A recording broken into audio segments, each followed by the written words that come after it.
സ്തോത്രം സ്തോത്രം സ്തോത്രം. എൻ്റെ പ്രാണമ ലോകം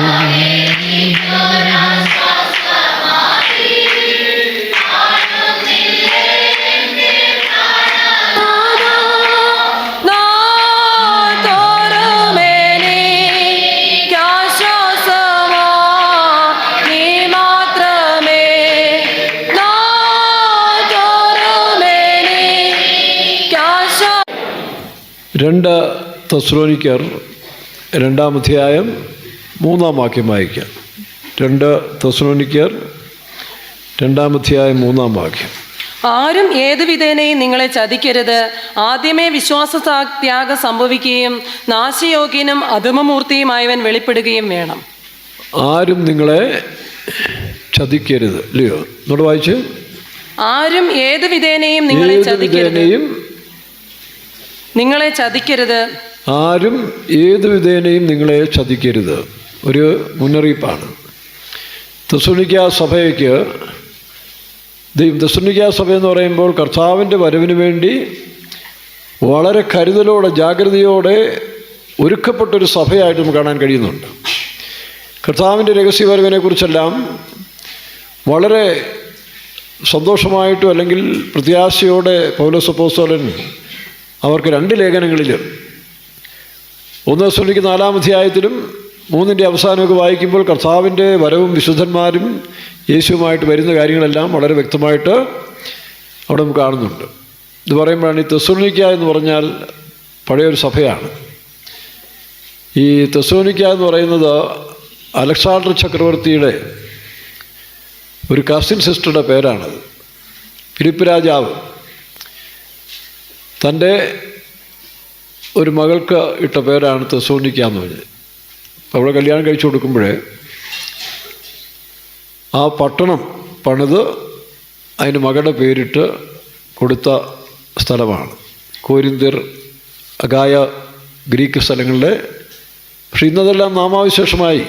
അന്നത്തെ പൗലോസ് സഞ്ചരിച്ചതായ പല സ്ഥലങ്ങളും ഇന്ന് നാമാവിശേഷമായി അവിടെല്ലാം ആൾപ്പാർക്ക് വളരെ ചുരുക്കം പേരായിട്ട് അവസാനിച്ചിരിക്കുകയാണ്. എന്നാൽ കർത്താവിൻ്റെ വരവിന് മുൻപായിട്ട് ഇപ്പോൾ അവിടെയെല്ലാം ചില ആത്മാക്കളെ ദൈവം എഴുന്നേൽപ്പിക്കുന്നതായിട്ട് നമുക്ക് കാണാൻ കഴിയുന്നുണ്ട്. അപ്പോൾ ആ സഭയ്ക്ക് കൊടുത്തൊരു മുന്നറിയിപ്പ് എന്താ പറയുന്നത്? ആരും ഏത് വിധേനയും നിങ്ങളെ. അപ്പോൾ ഒരു ചതിയുടെ ആത്മാവ് ഈ ദേശത്തെല്ലാം വ്യാപിക്കുന്നതായിട്ട് നമുക്ക് കാണാൻ കഴിയുന്നു. നമ്മൾ ചുറ്റുപാടും നോക്കിയേ, ലോകത്തിൽ എന്ത് സംഭവിക്കുന്നു എന്നുള്ളത് നമ്മൾ ഈ പത്രമാസികൾ അല്ലെങ്കിൽ സോഷ്യൽ മീഡിയയിലോ വിഷ്വൽ മീഡിയയിലോ കാണുന്നത് പലപ്പോഴും നേതാക്കന്മാരുടെ ഹൃദയത്തിലിരിക്കുന്ന വെളിയിൽ വരുന്നില്ല. അഥവാ വന്നാലും വലിയ സ്ഥാനങ്ങളിലൊക്കെ ഇരിക്കുന്നവർ കടിച്ചാൽ പൊട്ടാത്ത കള്ളമാണ് അവർ പ്രചരിപ്പിക്കുന്നത്. സമൂഹം നശിച്ചാലും ജനങ്ങൾ നശിച്ചു പോയാലെങ്കിൽ അവരുടെ ഭാവിക്ക് ദോഷം വന്നാലും അതൊരു വിഷയമേ അവർക്കല്ല. വളരെ ലാഘവമായിട്ട് കള്ളത്തരവും ചതിവും വഞ്ചനയും ലോകത്തിൽ പെരുകിയിരിക്കുകയാണ്. കാരണം പിശാചിനറിയാം, പിശാചെന്ന് പറയുന്ന ഈവിൾ ശക്തി അതാണല്ലോ ഇതിൻ്റെ എല്ലാം പിന്നിൽ പ്രവർത്തിക്കുന്നത്. വെളിപ്പാട് പുസ്തകം നമ്മൾ വായിക്കുമ്പോൾ 12-ാമത്തെ അവൻ അല്പകാലമേ ഇനിയുള്ളൂ, അവൻ്റെ പ്രവർത്തനത്തിൻ്റെ സമയം തീരാൻ പോവുകയാണ്. അതവൻ മനസ്സിലാക്കിക്കൊണ്ട് മുഴുവൻ ശക്തിയോടെ പ്രവർത്തിക്കുന്ന ഒരു അനുഭവം നമുക്കിവിടെ കാണാൻ കഴിയുന്നു. വായിച്ച വാക്യം, പിശാച് തനിക്ക് അല്പകാലമേ ഉള്ളൂ എന്നറിഞ്ഞ് മഹാക്രോധത്തോടെ നോക്കണം. പിശാച് തനിക്ക് അല്പകാലമേ ഉള്ളെന്ന് അറിഞ്ഞ് മഹാക്രോധത്തോടെ നിങ്ങളുടെ അടുക്കൽ ഇറങ്ങി വന്നിരിക്കുന്നു. ആരെ വിഴുങ്ങേണ്ടു? വേറെ സ്ഥലത്ത് വായിക്കുമ്പോൾ, പത്രോസിലേത് വായിക്കുമ്പോൾ എങ്ങനെ? ആരെ വിഴുങ്ങേണ്ടു? സർപ്പം ഉപായത്താൽ ചതിച്ചതുപോലെ. അപ്പോൾ ഉപായ ചതികൾ ഒരു ഭാഗത്ത്, മറ്റൊന്ന് ഭീഷണിയുടെയും ഗുണ്ടായുസത്തിൻ്റെയും അല്ലെങ്കിൽ അക്രമത്തിൻ്റെയും ശക്തികൾ പ്രവർത്തിച്ചുകൊണ്ടിരിക്കുകയാണ് ഇന്ന്. അതുകൊണ്ടാണ് നമ്മൾ നോക്കുമ്പോൾ ലോകം ഒരു വളഞ്ഞ വഴിയിൽ കൂടി പോയിക്കൊണ്ടിരിക്കുന്നതായിട്ട് നമുക്ക് കാണാൻ കഴിയുന്നുണ്ട്. നേരെയുള്ള വഴിയല്ല, വളഞ്ഞ വഴി. സദൃശവാക്യം 21-ാം അധ്യായത്തിൻ്റെ 8-ാം വാക്യത്തിൽ വായിക്കുമ്പോൾ, ഈ മനുഷ്യൻ ശുദ്ധമായൊരു ഹൃദയവും മനസ്സില്ലാതെ ഈ അകർച്ചകളെല്ലാം ചുമന്നുകൊണ്ട് നടക്കുന്ന മനുഷ്യനെ പറ്റി അവിടെ പറയുന്നത് അകൃത്യഭാരം ചുമക്കുന്ന മനുഷ്യൻ്റെ വഴി വളഞ്ഞതായിത്തീരുമെന്നാണ്. വായിച്ച്. അകൃത്യഭാരം ചുമക്കുന്നവന്റെ വഴി വളഞ്ഞിരിക്കുന്നു. നോക്കണം, അകൃത്യഭാരം ചുമക്കുന്നവൻ്റെ വഴി വളഞ്ഞിരിക്കുമെന്നാണ്. നോക്കണം. അപ്പോൾ അങ്ങനെ ഒരു വളഞ്ഞ വഴി, ഇന്ന് ലോകം ഒരു വളഞ്ഞ വഴിയിൽ കൂടെ പോവുകയാണ്. ഇന്ന് ഇന്ത്യയുടെ ബോർഡറിൽ നടക്കുന്ന സംഭവം നോക്കിയേ, എന്തുവാണ് സംഭവിക്കുന്നത് പോലും ലോകത്തിന് അറിയുന്നില്ല. എല്ലാം ഒരു സീക്രട്ട് വഴിയിൽ കൂടെയും വളഞ്ഞ വഴിയിൽ കൂടെയും കാര്യങ്ങളൊക്കെ പോയിക്കൊണ്ടിരിക്കുകയാണ്. ഇതെല്ലാം നമുക്ക് നേരത്തെ അറിയാം. കാരണം അവസാന കാലം വരുമ്പോൾ വക്രബുദ്ധി ഉള്ളതായ ലിവിയാഥാൻ, സങ്കീർത്തനം നമ്മൾ വായിക്കും 3 ലിവിയാഥാന്മാരെ കുറിച്ച് പറയുന്നുണ്ട്. 57 സങ്കീർത്തനം ഉണ്ടാകും തോന്നില്ലയോ? അവിടെ പറയുമ്പോൾ വിദ്രസർപ്പമായ ലിവിയാഥാനും വക്രസർപ്പമായ ലിവിയാഥാനും. അപ്പോൾ ഈ 2 ശക്തികൾ ഇനി വെളിപ്പെടാൻ പോകുന്ന സമയം ഏറ്റവും അടുത്തിരിക്കുകയാണ്. അതാണ് വെളിപ്പാട് ദിവസം 13-ാം അധ്യായത്തിൽ ആ വാക്യം ആരെങ്കിലും കണ്ടെങ്കിൽ വായിക്കാം. വെളിപ്പാട് ദിവസം 13-ാം അധ്യായം നമ്മൾ വായിക്കുമ്പോൾ ഈ 2 ശക്തികൾക്ക് അധീനമായി 2 നേതാക്കന്മാർ മുമ്പോട്ട് വരുന്നതായിട്ട് നമുക്ക് കാണാൻ കഴിയുന്നുണ്ട്. വെളിപ്പാട് ദിവസം 13-ന്റെ 1-ഉം 13-ന്റെ 11-ഉം വായിക്കാം. അപ്പോൾ 10 കൊമ്പും 7 തലയും കൊമ്പുകളിൽ 10 രാജമുടിയും തലയിൽ ദൂഷണനാമവും ഉള്ളവരും. അപ്പോൾ ഇവിടെ നമ്മൾ വായിക്കുമ്പോൾ 13-ന്റെ 1-ാം വാക്യത്തിൽ വായിക്കുമ്പോൾ സമുദ്രത്തിൽ നിന്ന് കയറി വരുന്നൊരു മൃഗം. അപ്പോൾ ഈ സമുദ്രം എന്ന് പറയുന്നത് നമുക്കറിയാം, ദാനിയേലിന്റെ പുസ്തകം 7-ാം അധ്യായത്തിൽ 2-ാം വാക്യത്തിൽ വായിക്കുമ്പോൾ ആകാശത്തിൽ 4 കാറ്റും സമുദ്രത്തിന് നേരെ അടിക്കുന്നതായിട്ട് കണ്ടു. ദാനിയേൽ 7:2. അപ്പോൾ തമ്മിൽ ഭേദിച്ചിരിക്കുന്ന 4 മൃഗങ്ങൾ സമുദ്രത്തിൽ നിന്ന് കയറി വരുന്നതായിട്ട് നമുക്ക് കാണാൻ കഴിയുന്നുണ്ട്. വായിക്കാം. ദാനിയേൽ വിവരിച്ചു പറഞ്ഞതെന്തെന്നാൽ, ഞാൻ രാത്രിയിൽ എൻ്റെ ദർശനത്തിൽ കണ്ടത് ആകാശത്തിലെ 4 കാറ്റും മഹാസമുദ്രത്തിന്റെ നേരെ അടിക്കുന്നത് ഞാൻ കണ്ടു. അപ്പോൾ തമ്മിൽ ഭേദിച്ചിരിക്കുന്ന 4 മഹാമൃഗങ്ങൾ സമുദ്രത്തിൽ നിന്ന് കരയേറി വന്നു. ഒന്നാമത്തേത് സിംഹത്തോട് സദൃശ്യവും. മതി. അപ്പോൾ 4 ആ മൃഗങ്ങൾ 7-ാം അധ്യായത്തിൻ്റെ 15-17 വായിക്കുമ്പോൾ ഭൂമിയിലുണ്ടാകാൻ പോകുന്ന 4 സാമ്രാജ്യങ്ങൾ അല്ലെങ്കിൽ 4 രാജാക്കന്മാരാണെന്ന് എഴുതിയിട്ടുണ്ട്. വായിക്കാം. 7-ന്റെ 14-15. ഈ 4 കാറ്റുകൾ എന്ന് പറയുന്നത് ഭൂമിയിലുണ്ടാകാൻ പോകുന്ന.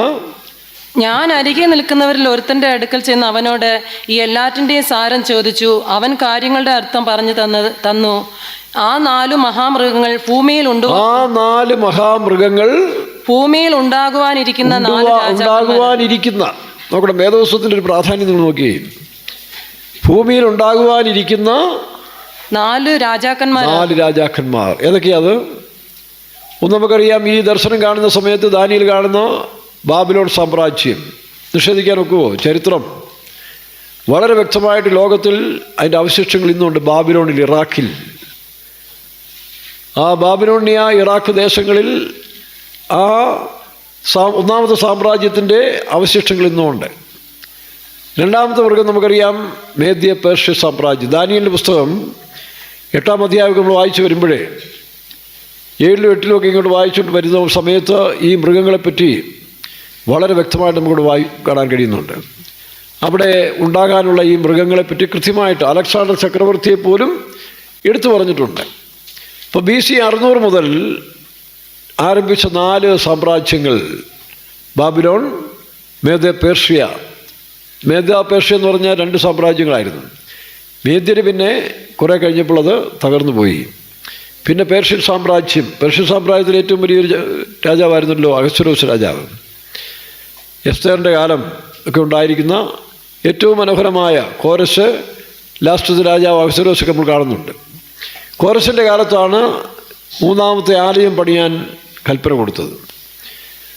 അതിനുശേഷമാണ് പിന്നീട് അലക്സാണ്ടർ ചക്രവർത്തി ദി ഗ്രേറ്റ് മാസിഡോണിയൻ, വടക്കുന്നൊരു ആട്ടുകൊറ്റൻ ഇടിച്ച് മുമ്പോട്ട് വരുന്നതൊക്കെ ആ പുസ്തകത്തിൽ കാണുന്നുണ്ട്. അപ്പോൾ അലക്സാണ്ടർ ജനിക്കുന്നതിന് മുമ്പ് തന്നെ ഇങ്ങനൊരു പുസ്തകത്തിൽ വായിച്ചാണ്, അലക്സാണ്ടർ ചക്രവർത്തി യെരുശലേം ആക്രമിക്കാൻ ചെല്ലുമ്പോൾ, യെരുശലേം ദേവാലയം യെരുശലേം ആക്രമിക്കാൻ ചെല്ലുമ്പോൾ ഒരു റബി, ഒരു പുരോഹിതൻ അലക്സാണ്ടറോട് ഈ വേദഭാഗം വായിച്ച് കേൾപ്പിച്ചു. നിങ്ങൾ ജനിക്കുന്നതിന് മുമ്പ് തന്നെ നിങ്ങളെക്കുറിച്ച് ഇവിടെ എഴുതിയിരിക്കുന്നു. അത് കണ്ടപ്പോൾ അലക്സാണ്ടറിന് അത്ഭുതം തോന്നി. യുദ്ധം ചെയ്യാതെ സമാധാനപരമായിട്ട് ഒരു നിയമം ഉണ്ടാക്കി അവിടുന്ന് യാത്ര പുറപ്പെടുകയായിരുന്നു.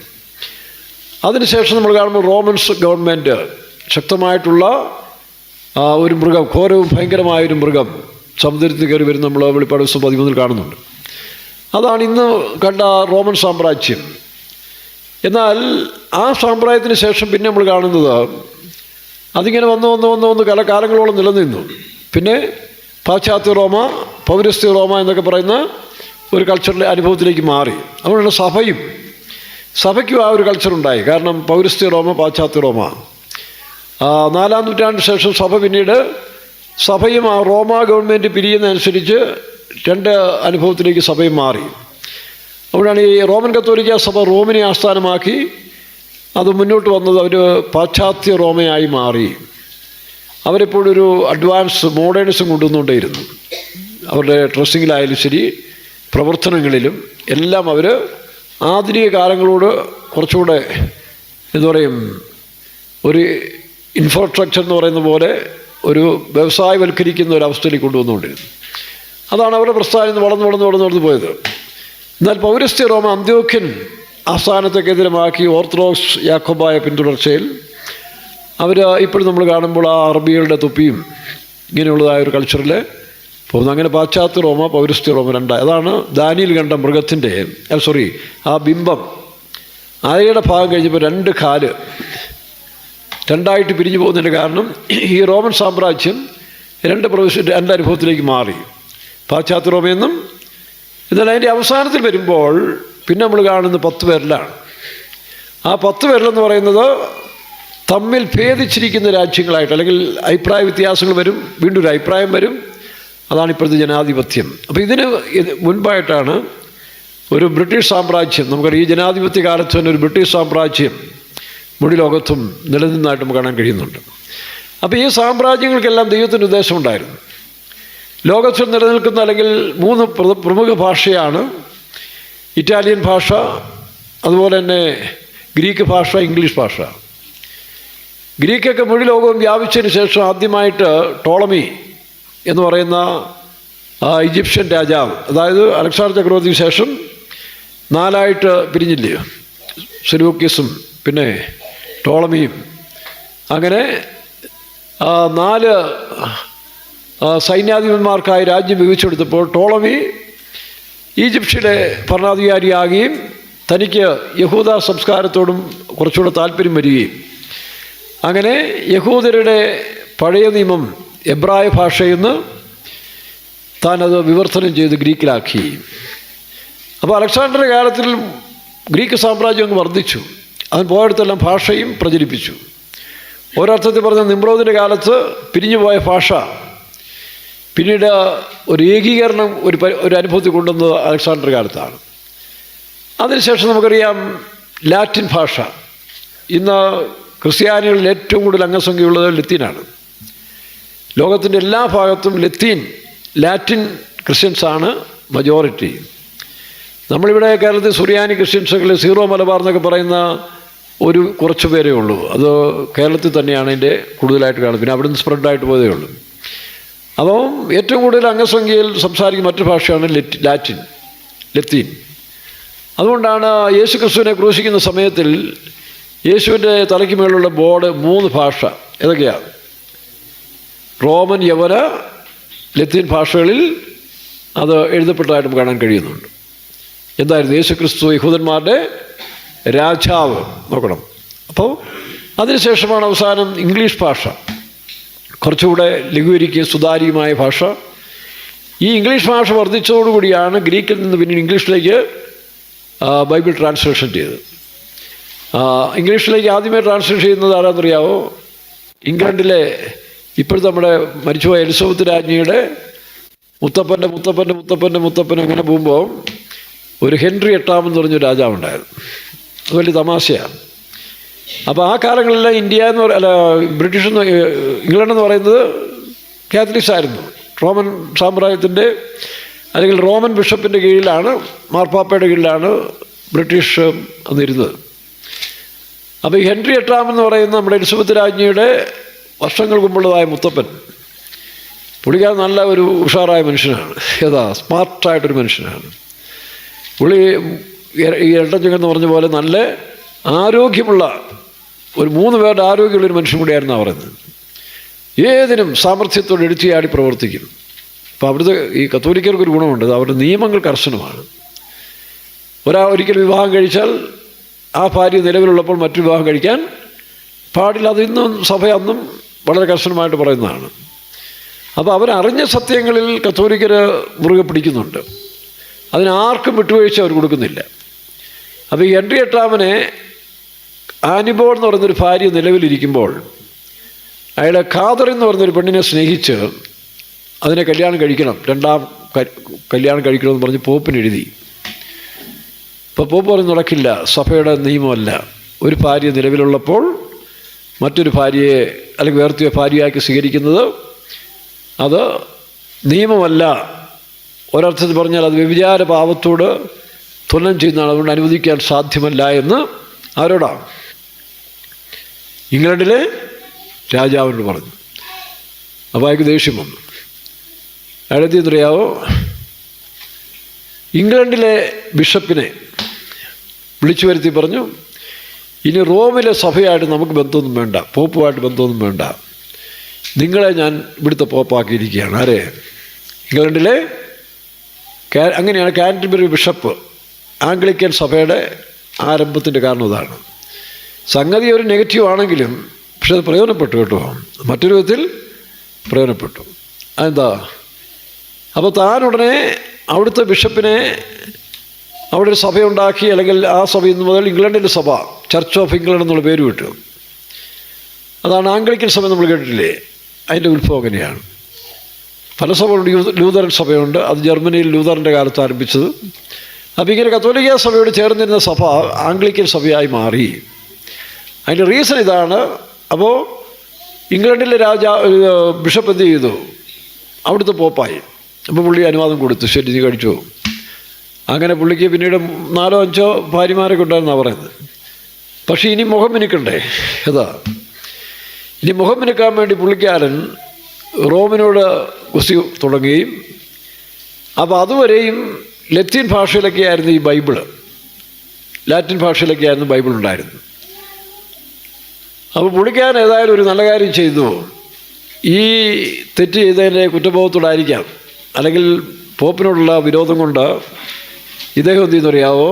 ആദ്യമായിട്ട് അവിടെ ഇംഗ്ലീഷ് ഭാഷയിലേക്ക് ബൈബിൾ വിവർത്തനം ചെയ്തു. അതുകൊണ്ടാണ് നിങ്ങൾ ഈ ഇതിനകത്ത് വായിക്കുമ്പോഴേ ഈ ഇംഗ്ലീഷ് ബൈബിൾ നോക്കുമ്പോൾ James Henry, king of James Henry എന്ന് എഴുതിയിരിക്കുന്നത് ഇങ്ങേരുടെ പേരാണ്.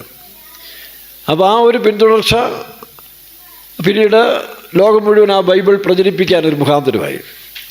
അപ്പോൾ ചിലരുടെ ചില തെറ്റുകൾ, അകർച്ചകൾ അവർ പരിഹരിക്കാൻ വേണ്ടി ദാനിയേൽ പറയുന്ന പോലെ ദൈവത്തിന് വേണ്ടി കൂടുതൽ തീക്ഷ്ണതയോടെ പ്രവർത്തിക്കുന്നവരുണ്ട്. അങ്ങനെയാണ് ഹെൻറി വെർഷൻ, ജെയിംസ് ഹെൻറി എന്ന് പറയുന്ന വേർഷൻ ഇംഗ്ലീഷ് ബൈബിളിൽ ആദ്യമായിട്ട് ഏറ്റവും നല്ല വേർഷമാണ് ഇറങ്ങിയിട്ടുള്ളതിൽ വളരെ സുതാര്യമായൊരു വേർഷൻ കൂടിയാണ്.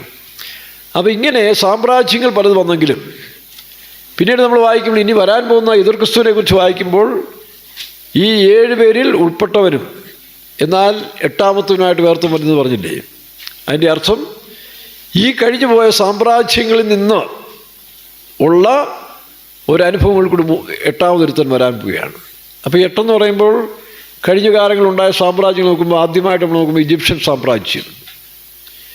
ഈജിപ്ഷ്യൻ സാമ്രാജ്യമാണ് ആദ്യം മോശയുടെ കാലത്ത്.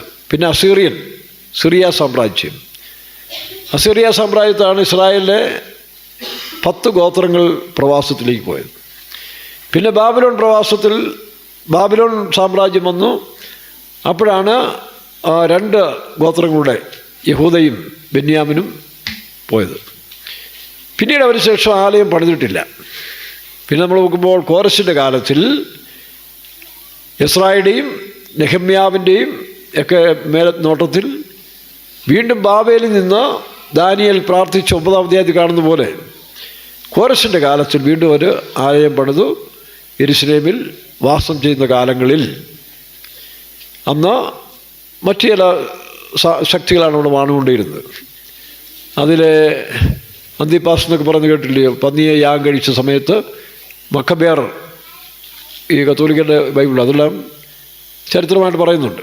അവർ യുദ്ധം ചെയ്ത് വീണ്ടും യഥാസ്ഥാനപ്പെടുകയും, എന്നാൽ യേശു ക്രിസ്തുവിൻ്റെ കാലത്ത് വന്നപ്പോൾ യേശു പറഞ്ഞു, ഈ ആലയത്തിൻ്റെ കല്ലിന്മേൽ ഇടിക്കപ്പെടുന്ന കാലം AD 70 ടൈറ്റസ് കൈസറിൻ്റെ കാലത്ത് ആ ആലയം തകർക്കുകയും അതിന് ഉഴുതു മറിച്ചു.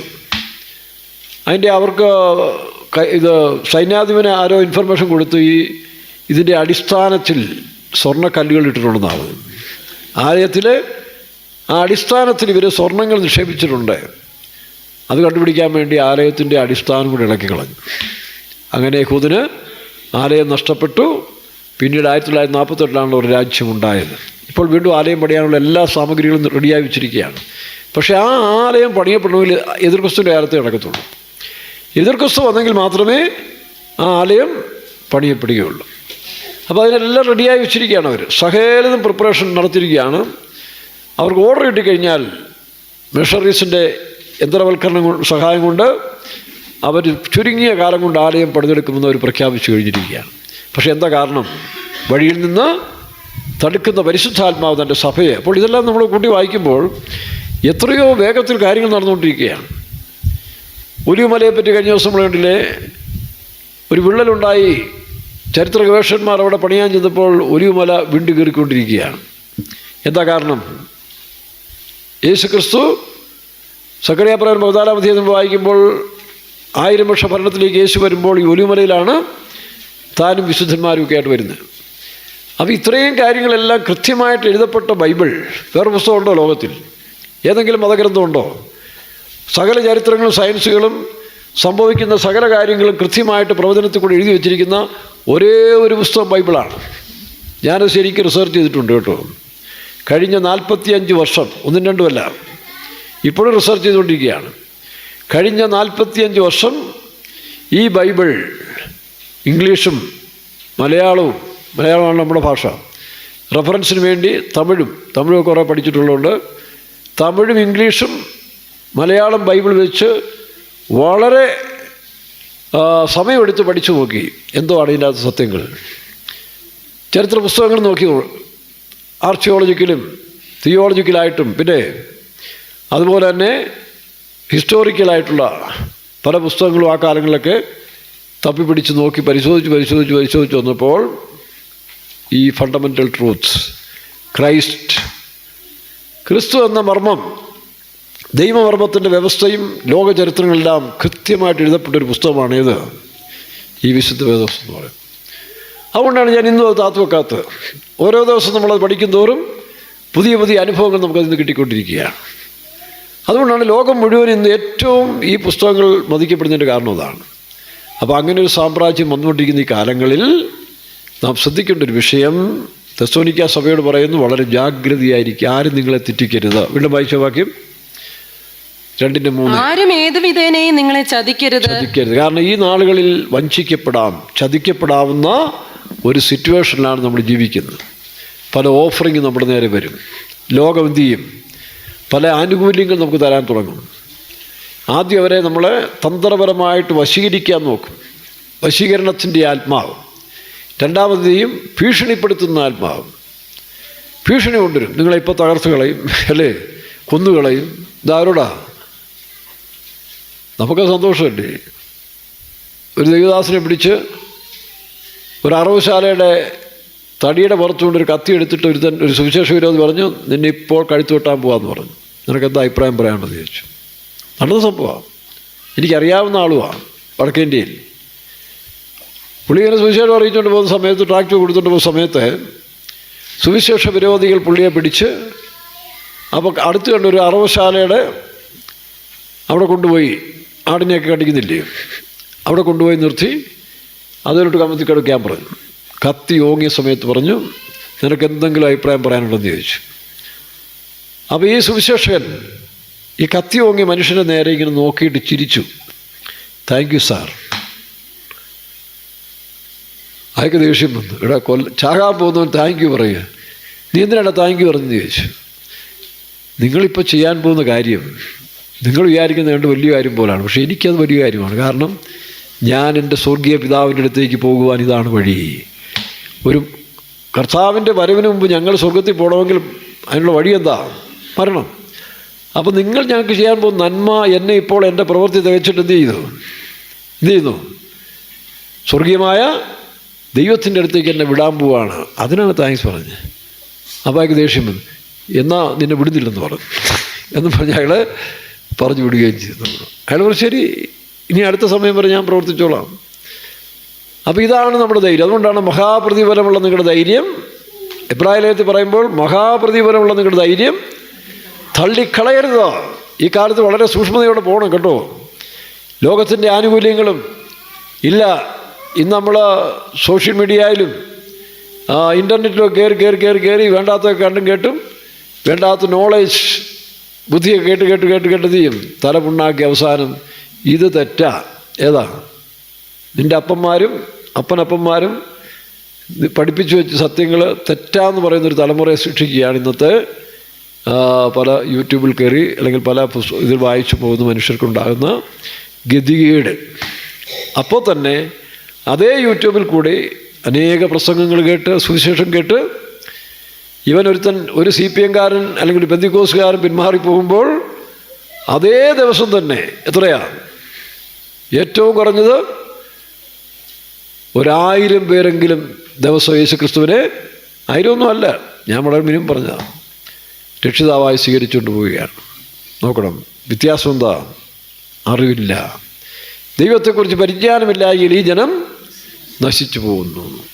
അതുകൊണ്ടാണ് ഈ സത്യങ്ങൾ ഉള്ളതുപോലെ പഠിച്ചു കഴിഞ്ഞാൽ ഒരു മനുഷ്യർക്കും ഇതിനെതിരായിട്ട് പറയാൻ കഴിയില്ല. ഇന്ന് പല മതങ്ങളും ബൈബിളിനെ വിമർശിച്ചെങ്കിലും ഇന്നിപ്പോൾ അവരെല്ലാം അംഗീകരിച്ചുകൊണ്ടിരിക്കുകയാണ് ഇതാണ് സത്യം. കാരണം അവരുടെ മതങ്ങളും വേദങ്ങളും പറയുന്നതെല്ലാം പലതും മിത്തായും കള്ളത്തരവായും ഒന്നിനോടൊന്ന് യോജിക്കാതെ പോകുമ്പോൾ ഈ ബൈബിൾ സത്യങ്ങൾ ഒന്നിനോടൊന്ന് ചേർത്ത് കറക്റ്റായിട്ട് ഇണക്കിക്കൊണ്ട് പോവുകയാണ് ഇത്. ഈ 40 ചരിത്രകാരന്മാർ 1600 വർഷങ്ങൾക്കിടയിൽ 40 ചരിത്രകാരന്മാർ അതിൽ എഴുത്തുകാർ മുഖാമുഖം കാണാതെ എഴുതിയ പുസ്തകം ഒറ്റയാൾ എഴുതിയ പോലെ കാണുന്നു. എന്താ കാരണം? ഇത് പരിശുദ്ധാത്മ നിയോഗത്താൽ എഴുതപ്പെട്ടതും ആനുകാലിക സംഭവങ്ങളെല്ലാം ഉള്ളതുപോലെ ഒട്ടും വെള്ളം ചേർക്കാതെ എഴുതപ്പെട്ടത് കൊണ്ടാണ് ഇന്നും അതിൻ്റെ വള്ളി പുള്ളിക്ക് പിന്നെ ട്രാൻസ്ലേഷൻ വന്നതും അങ്ങനെ ട്രാൻസ്ലേറ്റ് ചെയ്ത സമയത്തുള്ള ചില കുറവശങ്ങൾ മാത്രമേ അതിനകത്തുള്ളൂ. അതുകൊണ്ട് പ്രിയരെ, വരുവാനുള്ളവൻ വരും, താമസിക്കുകയില്ല. അതാണ് നമ്മുടെ പ്രത്യാശ. ആ ഭാഗ്യകരമായ പ്രത്യാശ നിങ്ങൾ തള്ളിക്കളയാതെ എങ്ങനെയും ഏത് വിധേനയും എന്ത് ചെയ്യണം? അതാണ് പൗലോസ് പറയുന്നത്, ഏത് വിധേനയും. അതിനെയാണ് പൗലോസ് വല്ല വിധേനയും മരിച്ചവിടെ നിന്ന് ഒരു പുനരുത്ഥാനം പ്രാപിക്കണമെന്ന് വെച്ച് ഞാൻ ഇവൻ്റെ നിമിത്തം എല്ലാം ഉപേക്ഷിച്ച് ചവർന്നിടുന്നു. താഴോട്ട് വായിച്ച് തെസ്സലോനിക്കർ 2:3 താഴോട്ട് വായിക്കും. ആരും ഏത് വിധേനയും നിങ്ങളെ ചതിക്കരുത്. ആരും ഏത് വിധേനയും നിങ്ങളെ ചതിക്കരുത്. ഈ നാളുകൾ ഈ വാക്യം മനസ്സിലെഴുതണം കേട്ടോ. എവിടെയും ചെല്ലുമ്പോൾ തന്ത്രപരമായിട്ട് വരും, നിങ്ങളെ സ്വാധീനിക്കാൻ വരും, ഓഫറിങ് വരും. ഇതിലൊന്നും മയങ്ങിപ്പോരുത്. ഇല്ലെങ്കിൽ ഭീഷണിയായിട്ട് വരും, അപ്പം അതിനെ തകർത്ത് കളയും. ഇതൊന്നും ശരിയായ ഒരു ദൈവവൈതനെ ബാധിക്കുന്ന വിഷയമേ അല്ല. താഴോട്ട് വായിക്കാം. ആദ്യമേ വിശ്വാസത്യാഗം സംഭവിക്കുകയും നാശയോഗ്യനും. അപ്പോൾ ഇത് 2 കാര്യങ്ങളാണ് സംഭവിക്കുക. ഒന്ന്, ഒരു വിശ്വാസിയെ സംബന്ധിച്ചിടത്തോളം അല്ല ഒരു ശുശ്രൂഷക്കാരനെ സംബന്ധിച്ചിടത്തോളം അവൻ ആൻറ്റിയായിട്ട് മാറുന്നതിന് മുമ്പേ ഈ മാർഗം അല്ലെങ്കിൽ ഈ സത്യത്തിനെതിരായിട്ട് അവൻ തീരുന്നതിന് മുമ്പ് സംഭവിക്കുന്നത് എന്താ? അവൻ്റെ വിശ്വാസം അവൻ ത്യജിക്കുകയായിരുന്നു. അവനുണ്ടായിരുന്ന ദൈവവിശ്വാസത്തെ സാത്താൻ മോഷ്ടിച്ചു കളയും. ആ സാത്താൻ എന്ന് പറയുന്ന ലോകജ്ഞാനം, അതായ വിഷയം. ഈ സാത്താൻ എന്ന് പറഞ്ഞാൽ കൊമ്പുമൊക്കെ തള്ളിങ്ങനെ ഫോട്ടോയിൽ കാണുന്ന പോലല്ല. സാത്താൻ എന്ന് പറഞ്ഞാൽ ലോകജ്ഞാനം, വിസ്ഡം ഓഫ് ദ വേൾഡ്. ലോകജ്ഞാനമാണ് സാത്താൻ എന്ന് പറയുന്നത്. സാത്താനെ ഏത് വേഷം ധരിക്കാമല്ലോ. തോട്ടത്തിൽ കയറിയപ്പോൾ അവൻ ഏത് വേഷത്തിൽ വന്നു? തോട്ടത്തിൽ കയറി പാമ്പിൻ്റെ വേഷത്തിൽ വന്നു, ഇല്ലയോ? മറ്റു പല സ്ഥലങ്ങളിലും വ്യത്യസ്തമായ വേഷത്തിൽ വന്നു. പത്രോസിലെ അപ്പോസ്തലനെ കൂടെ പിശാച് വന്നു. യേശു തിരിച്ചറിഞ്ഞപ്പോൾ പിശാച് എന്ന് പറഞ്ഞു. പത്രോസിൽ പിശാച് പോയി. ഈ കരണ്ട് പോയ ഫാൻ സ്റ്റക്കായി പോലെ പത്രോസിക്ക് എന്താ സംഭവിച്ചത്? പിശാച് ഇറങ്ങിപ്പോയി. അപ്പോൾ പത്രോസിൽ കൂടെ പിശാച് കയറി, പാമ്പിൽ കൂടെ പിശാച് കയറും. എന്നിലും കയറും, നിങ്ങളിലും കയറും. അപ്പോൾ നമുക്കൊക്കെ ഇടയ്ക്ക് കയറുമ്പോൾ നമ്മുടെ ഭാവവ്യത്യാസം വരുന്നില്ലേ? ആ പിശാച് കയറുന്നതുകൊണ്ടാണ് ഫോഷ്ക്ക് പറയുന്നത്. മനസ്സിലാവുന്നു? പണ്ടൊക്കെ ദൈവമക്കൾ ഒരു കള്ളം പറഞ്ഞ് എന്തോ ഒരു ബുദ്ധിമുട്ടായിരുന്നു. നമ്മളറിയാതെ ഒരു കള്ളം പറഞ്ഞു പോയാൽ എന്നിട്ട് പിന്നെ ഏറ്റു പറഞ്ഞ് കരഞ്ഞ് ഇന്നിപ്പോൾ ലൈസൻസ് ഇല്ലാതെ, അതല്ല പക്ഷേ ഞങ്ങളുടെ സുവിശേഷ വേലക്കാർ ചിലർ പോലും ദൈവസന്നിധിയിൽ നിന്ന് വലിയ ഫ്രീ ആയിട്ട് കള്ളം പറഞ്ഞു വെക്കുക, അങ്ങ് വിശ്വസിപ്പിക്കത്തൊക്കെയാണ്. ഇതൊക്കെ എവിടെ പോയി അവസാനിക്കുമെന്ന് എനിക്കറിയത്തില്ല. എന്നിട്ട് പാട്ടുകൊണ്ട് പ്രാർത്ഥനയോടെല്ലാം കൊണ്ട് താനും. പക്ഷേ കള്ളം പറയുന്നതിന് ഒരു മടിയില്ല. ഇതെങ്ങനെ സാധിക്കുന്നുള്ളതാണ്. എങ്ങനെ സാധിക്കുന്നു? പുറമേ കാണിക്കുന്ന ശുശ്രൂഷകളോ പ്രവർത്തനങ്ങളോ എല്ലാം വെറും ഷോ ആയിട്ട് മാറിയിരിക്കുകയാണ്. ഒരു പരിശീലനം കൊണ്ട്, അല്ലെങ്കിൽ ഏത് കാര്യവും ശീലങ്ങൾ കൊണ്ട് ചെയ്യാം. പക്ഷേ കള്ളം പറഞ്ഞിട്ട് ഒരു ഭാവവ്യത്യാസം പോലും ഇല്ല. ഒരാളുടെ പേരെയല്ല ഞാൻ പറയുന്നത്, എൻ്റെ അനുഭവത്തിൽ പലരുടെ സംഭവങ്ങൾ. കള്ളം പറഞ്ഞിട്ട് യാതൊരു കുറ്റബോധവും ഇല്ല. പിന്നെ അത് ശരിയാണെന്ന് സ്ഥാപിക്കാൻ, ഇപ്പം ഈ എന്തു പറയും, ഇവർ ന്യായീകരണ തൊഴിലാളി എന്നൊക്കെ പറയത്തില്ലേ, പാർട്ടിക്കാർക്ക് വേണ്ടി ന്യായീകരണ തൊഴിലാളി കാണിക്കുന്ന പോലെ അതങ്ങ് സ്ഥാപിക്കാനിരുന്ന് കാണിക്കുന്ന കാട്ടായങ്ങൾ. അപ്പം നമ്മൾ വിചാരിക്കും ഇവനൊക്കെ ലജ്ജയില്ലേ, ഇവനൊക്കെ മാനവുമാണ്. എടാ, അവൻ ശമ്പളത്തിനല്ലേ ഇരിക്കുന്നത്. അവനാ തൊഴിൽ ഏറ്റെടുത്ത് ശമ്പളം വാങ്ങിക്കുന്നു. അവനറിയാം ഇത് ചെയ്തെങ്കിലേ ശമ്പളം കിട്ടത്തുള്ളൂ. അല്ലെങ്കിൽ ഒരു പാർട്ടിയുടെ നേതൃസ്ഥാനത്തിരിക്കുന്ന ഒരുത്തർ എന്ത് പറ്റി? ഇവിടെ ഒരാൾ ചോദിച്ചു, എടാ ഈ വാദ്യാരന് എന്ത് സംഭവിച്ചു? നല്ലൊരു വാദ്യാരായിരുന്നു ഈ സ്ഥാനത്ത് വരുന്നതിന് മുമ്പേ, നല്ലൊരു വാദ്യാരായിരുന്നു, മാഷായിരുന്നു. പക്ഷേ ഈ പോസ്റ്റ് വന്നപ്പോൾ ഇങ്ങനെ എന്തോ പറയുന്നെന്ന് യാതൊരു ലക്കിലുകാരില്ലെന്ന് ഒരാൾ പറയുന്നത് കേട്ടു. ഇപ്പം അയക്കറിയാം ആ പോസ്റ്റിൽ ഇരിക്കണമെങ്കിൽ ഈ ജോലി ചെയ്തെങ്കിലും ഒക്കത്തുള്ളൂ. ഇപ്പം ഞാൻ ഒരുത്തന്നെ ശമ്പളത്തിന് നിർത്തിയാൽ, അല്ലെങ്കിൽ എൻ്റെ വീട്ടിൽ ജോലിക്ക് ഞാൻ പറയുന്നല്ലേ കേൾക്കണ്ടേ. അപ്പോൾ അവനറിയാം ഇത് പറഞ്ഞില്ലെങ്കിൽ ന്യായവും നീതി അവിടെ പറയാൻ പോയി നാളെ ജോലിയില്ല, വീട്ടിൽ പോയിക്കോളാൻ പറയും. അപ്പോൾ അവൻ നോക്കുമ്പോൾ വീട്ടിൽ പോയി ഇരിക്കുന്നതിനേക്കാൾ നല്ലത് ഈ പോസ്റ്റിൽ നിന്നുകൊണ്ട് ഇച്ചിരി കള്ളം പറഞ്ഞാലും സംഗതി ഇച്ചിരി സമ്പാദിച്ചുകൊണ്ട് വീട്ടിൽ പോകാം. അത്രയേ ഉള്ളൂ. അതുകൊണ്ടാണ് ഇവർ നമ്മൾ ചിലപ്പോൾ കേൾക്കുന്നവർക്ക് ദേഷ്യം തോന്നിയത്. എന്നാ മനുഷ്യരാണ് ഇവരൊക്കെ. കള്ളം പറയാനും ഫോഷ്ക്ക് പറയാനും ഇത്രയും സാമർഥ്യോട് പറഞ്ഞിട്ട് യാതൊരു ഉളിപ്പുമില്ല. ഇല്ലാഞ്ഞിട്ടല്ല. ഇനി ആ കസേരയിൽ നിന്ന് ഇറങ്ങി ഇങ്ങോട്ട് അവനോട് പേഴ്സ് ചോദിച്ചേ, എൻ്റെ ഭാഷ ഇത് ഞങ്ങളുടെ ജോലിയാണ്. ഭാഷ സൂചിച്ചായിട്ടും പറഞ്ഞു ഇത് ജീവിക്കുന്നു, ഞാൻ ഈ പാർട്ടിയുടെ അല്ലെങ്കിൽ പാർട്ടിക്ക് വേണ്ടി കള്ളം പറഞ്ഞ് ജീവിക്കുന്നു. ഞാൻ കള്ളം പറയുകയും ന്യായീകരണം പറയാതിരുന്ന നാളെ അവരെന്നെ അടിപ്പിക്കുമോ? ഒരാൾ പറഞ്ഞതാ, മനസ്സിലായോ? അപ്പോൾ അവർ ചെയ്യട്ടെ, നമുക്കത് വിഷയമല്ല. പക്ഷേ ദൈവമക്കളായ നമ്മൾ ഒരു കാര്യം ഓർത്തോണം, ഫോഷ്ക്ക് പറയുന്നെങ്കിൽ നിങ്ങളിൽ വ്യാപരിക്കുന്ന ആരാ? പിശാചാണ്. ചിലപ്പോൾ പത്രോസ് കൂടെ കയറിയതുപോലെ നമ്മുടെയും പോരാട്ടം വരും. നമ്മൾ ഫ്രീ ആയിട്ട് നടക്കുന്ന സമയത്തോട് ചില ആത്മാവ് കയറി വരത്തില്ലേ? ഫോഷ്ക്ക് പറയുന്ന ആത്മാവ് വരും, ജഡചിന്തകൾ വരും, ലൗകിക കാര്യങ്ങൾ വരും, അതിഭക്ഷണത്തിൻ്റെ ആത്മാവ് വരും, മറ്റുള്ളവന് ട്രാപ്പ്, ഇതെല്ലാം കയറി വരും. അത് കാരണം അതുകൊണ്ട് ഭാഷ ഇത് DL മൂടി പറയുന്നത്, പക്ഷികൾ നമ്മുടെ തലയ്ക്ക് മീതെ പറന്നു വരും. ചിലപ്പോൾ അവൻ കാക്ഷിക്കുകയും ചെയ്യും, അപ്പോൾ ഒരു അസ്വസ്ഥത ഉണ്ടാകും. ചിലപ്പോൾ നമ്മുടെ മേളിൽ തലക്കേറി ഇരിക്കുകയും ചെയ്യും. പക്ഷെ ഒരു കാര്യം, അവനെ അവിടെ കൂടുവെക്കാൻ നമ്മൾ അനുവദിച്ചെങ്കിലും കൂടും, അല്ലെങ്കിൽ കൂടിച്ചു കളഞ്ഞേക്കണം. ഇതുപോലെ ആനുകാലിക ജീവിതത്തിൽ ചില കുറ്റങ്ങൾ വരാം, ചില ജഡിക പ്രേരണകൾ വരാം. ചില മനുഷ്യരെ കാണുമ്പോൾ, ചില ആളുകളെ കാണുമ്പോൾ പെട്ടെന്ന് ചില ഇമോഷൻസൊക്കെ ഉണ്ടാകാം, കാരണം പൂർണ്ണപ്പെടാത്തതുകൊണ്ട്. പക്ഷേ അതിന് അഡിക്റ്റായി പോകുന്നതിന് മുമ്പ് ദൈവം നമുക്ക് മുന്നറിയിപ്പ് തരും. മുന്നറിയിപ്പ് തരും. പരിശുദ്ധാത്മാവ് നമുക്ക് മുന്നറിയിപ്പ് തരും. പണ്ട് ഞങ്ങളൊക്കെ സമുദായത്തിലിരിക്കുമ്പം കന്യാസ്ത്രീ അമ്മമാർ പറഞ്ഞു തരാറുണ്ട്, 2 മാലാഖമാരുണ്ട് നമ്മുടെ കൂടെ. ഒന്ന് ദൈവത്തിൻ്റെ മാലാഖയും ഒന്ന് പിശാചിൻ്റെ ദൂതനും. 2 മാലാഖയുടെ വേഷമാണ്. അപ്പോൾ ഇടത്ത മാലാഖ എന്ന് പറയും, നീ ആ തെറ്റി ഈ തെറ്റി, അവനെ ഉപദ്രവിക്കുക, അവനെ ചീത്ത വിളിക്കുക, കള്ളം പറ എന്ന് ഇടത്തെ മാലാഖ പറയും. അപ്പോൾ വലത്തെ മാലാഖ, ദൈവത്തിൻ്റെ മാലാഖ പറഞ്ഞ് നമ്മുടെ കാവൽ മാലാഖ പറയും, അയ്യോ ചെയ്യരുത് ചെയ്യരുത് ചെയ്യരുത്, ദൈവത്തിന് ഇഷ്ടമല്ല. പക്ഷേ നമ്മളെന്തെങ്കിലും ചെയ്യും. ഒന്നുകിൽ ഈ മാലാഖ അനുസരിക്കും, അല്ലെങ്കിൽ ഇതാണ് പ്രേരണ.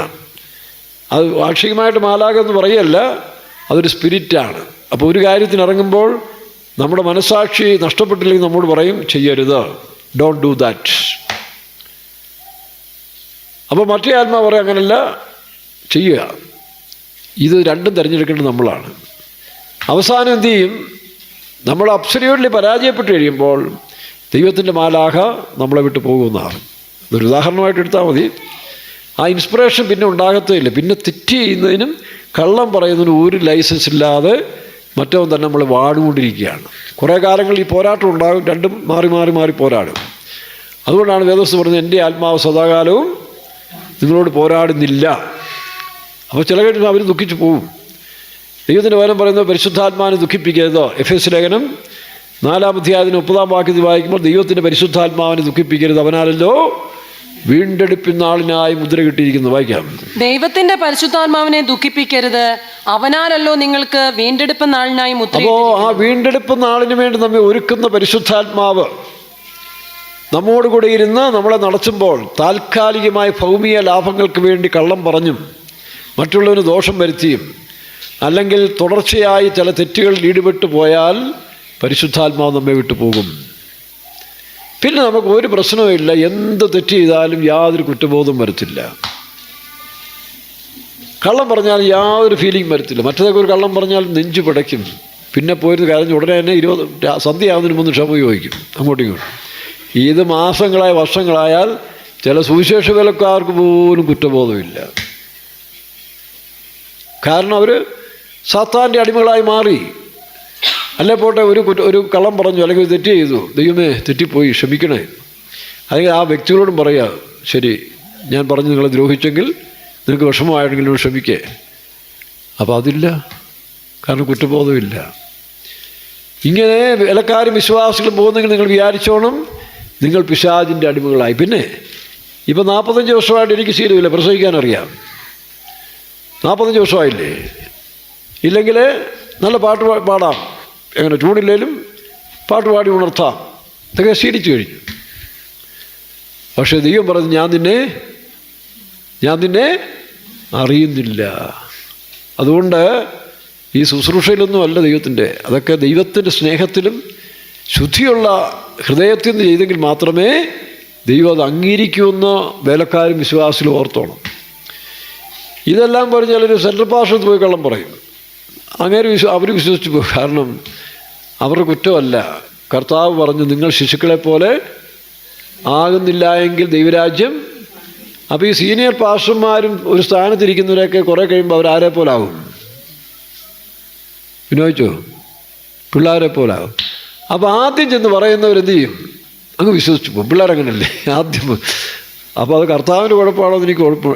ചിലർ ചോദിച്ചു, ഇത് നിങ്ങൾ തിരിഞ്ഞ് ശിശുക്കളെ പോലെ ആകാൻ പറഞ്ഞതിൻ്റെ കുഴപ്പമാണോ? സ്ഥാനത്തിരിക്കുന്ന നടത്തിപ്പുകാർ പോലും ഈ ദുഷ്ടസന്തതികൾ, പിശാചിൻ്റെ മക്കൾ പോയി പറയുന്നത് അങ്ങ് വിശ്വസിക്കുകയാണ്.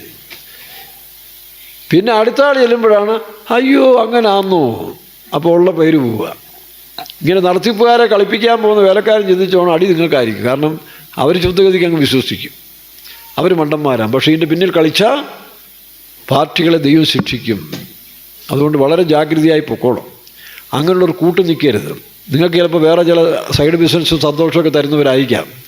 പക്ഷേ ഈ കള്ളം പറയുകയും കള്ളം പറഞ്ഞ് കലക്കമുണ്ടാക്കുകയും സഭയെ ദോഷം ചെയ്യുകയും ചെയ്യുന്ന വേലക്കാരായാലും വിശ്വാസികളായാലും അവർക്ക് കൂട്ടു നിൽക്കുന്ന വേലക്കാരെയും ദൈവം ശിക്ഷിക്കും.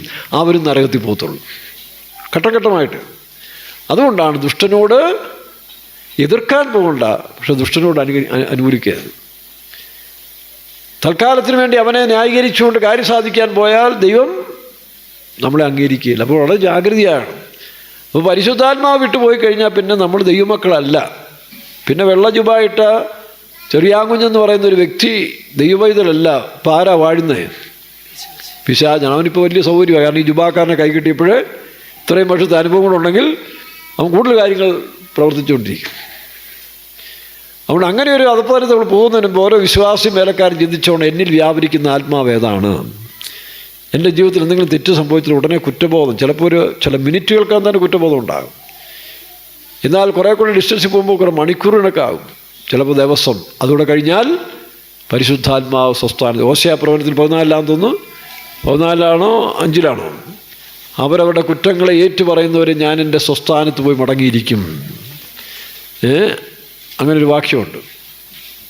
5 ഹോശയ 5 14 എന്നറിയില്ല. അവിടെ എഴുതിയിരിക്കുന്നു, അവർ തങ്ങളുടെ കുറ്റങ്ങളെക്കുറിച്ച് ഉണർന്ന് മുഖം അന്വേഷിക്കുക. എത്രാം വാക്യം? 5 മൈക്ക് വായിര്.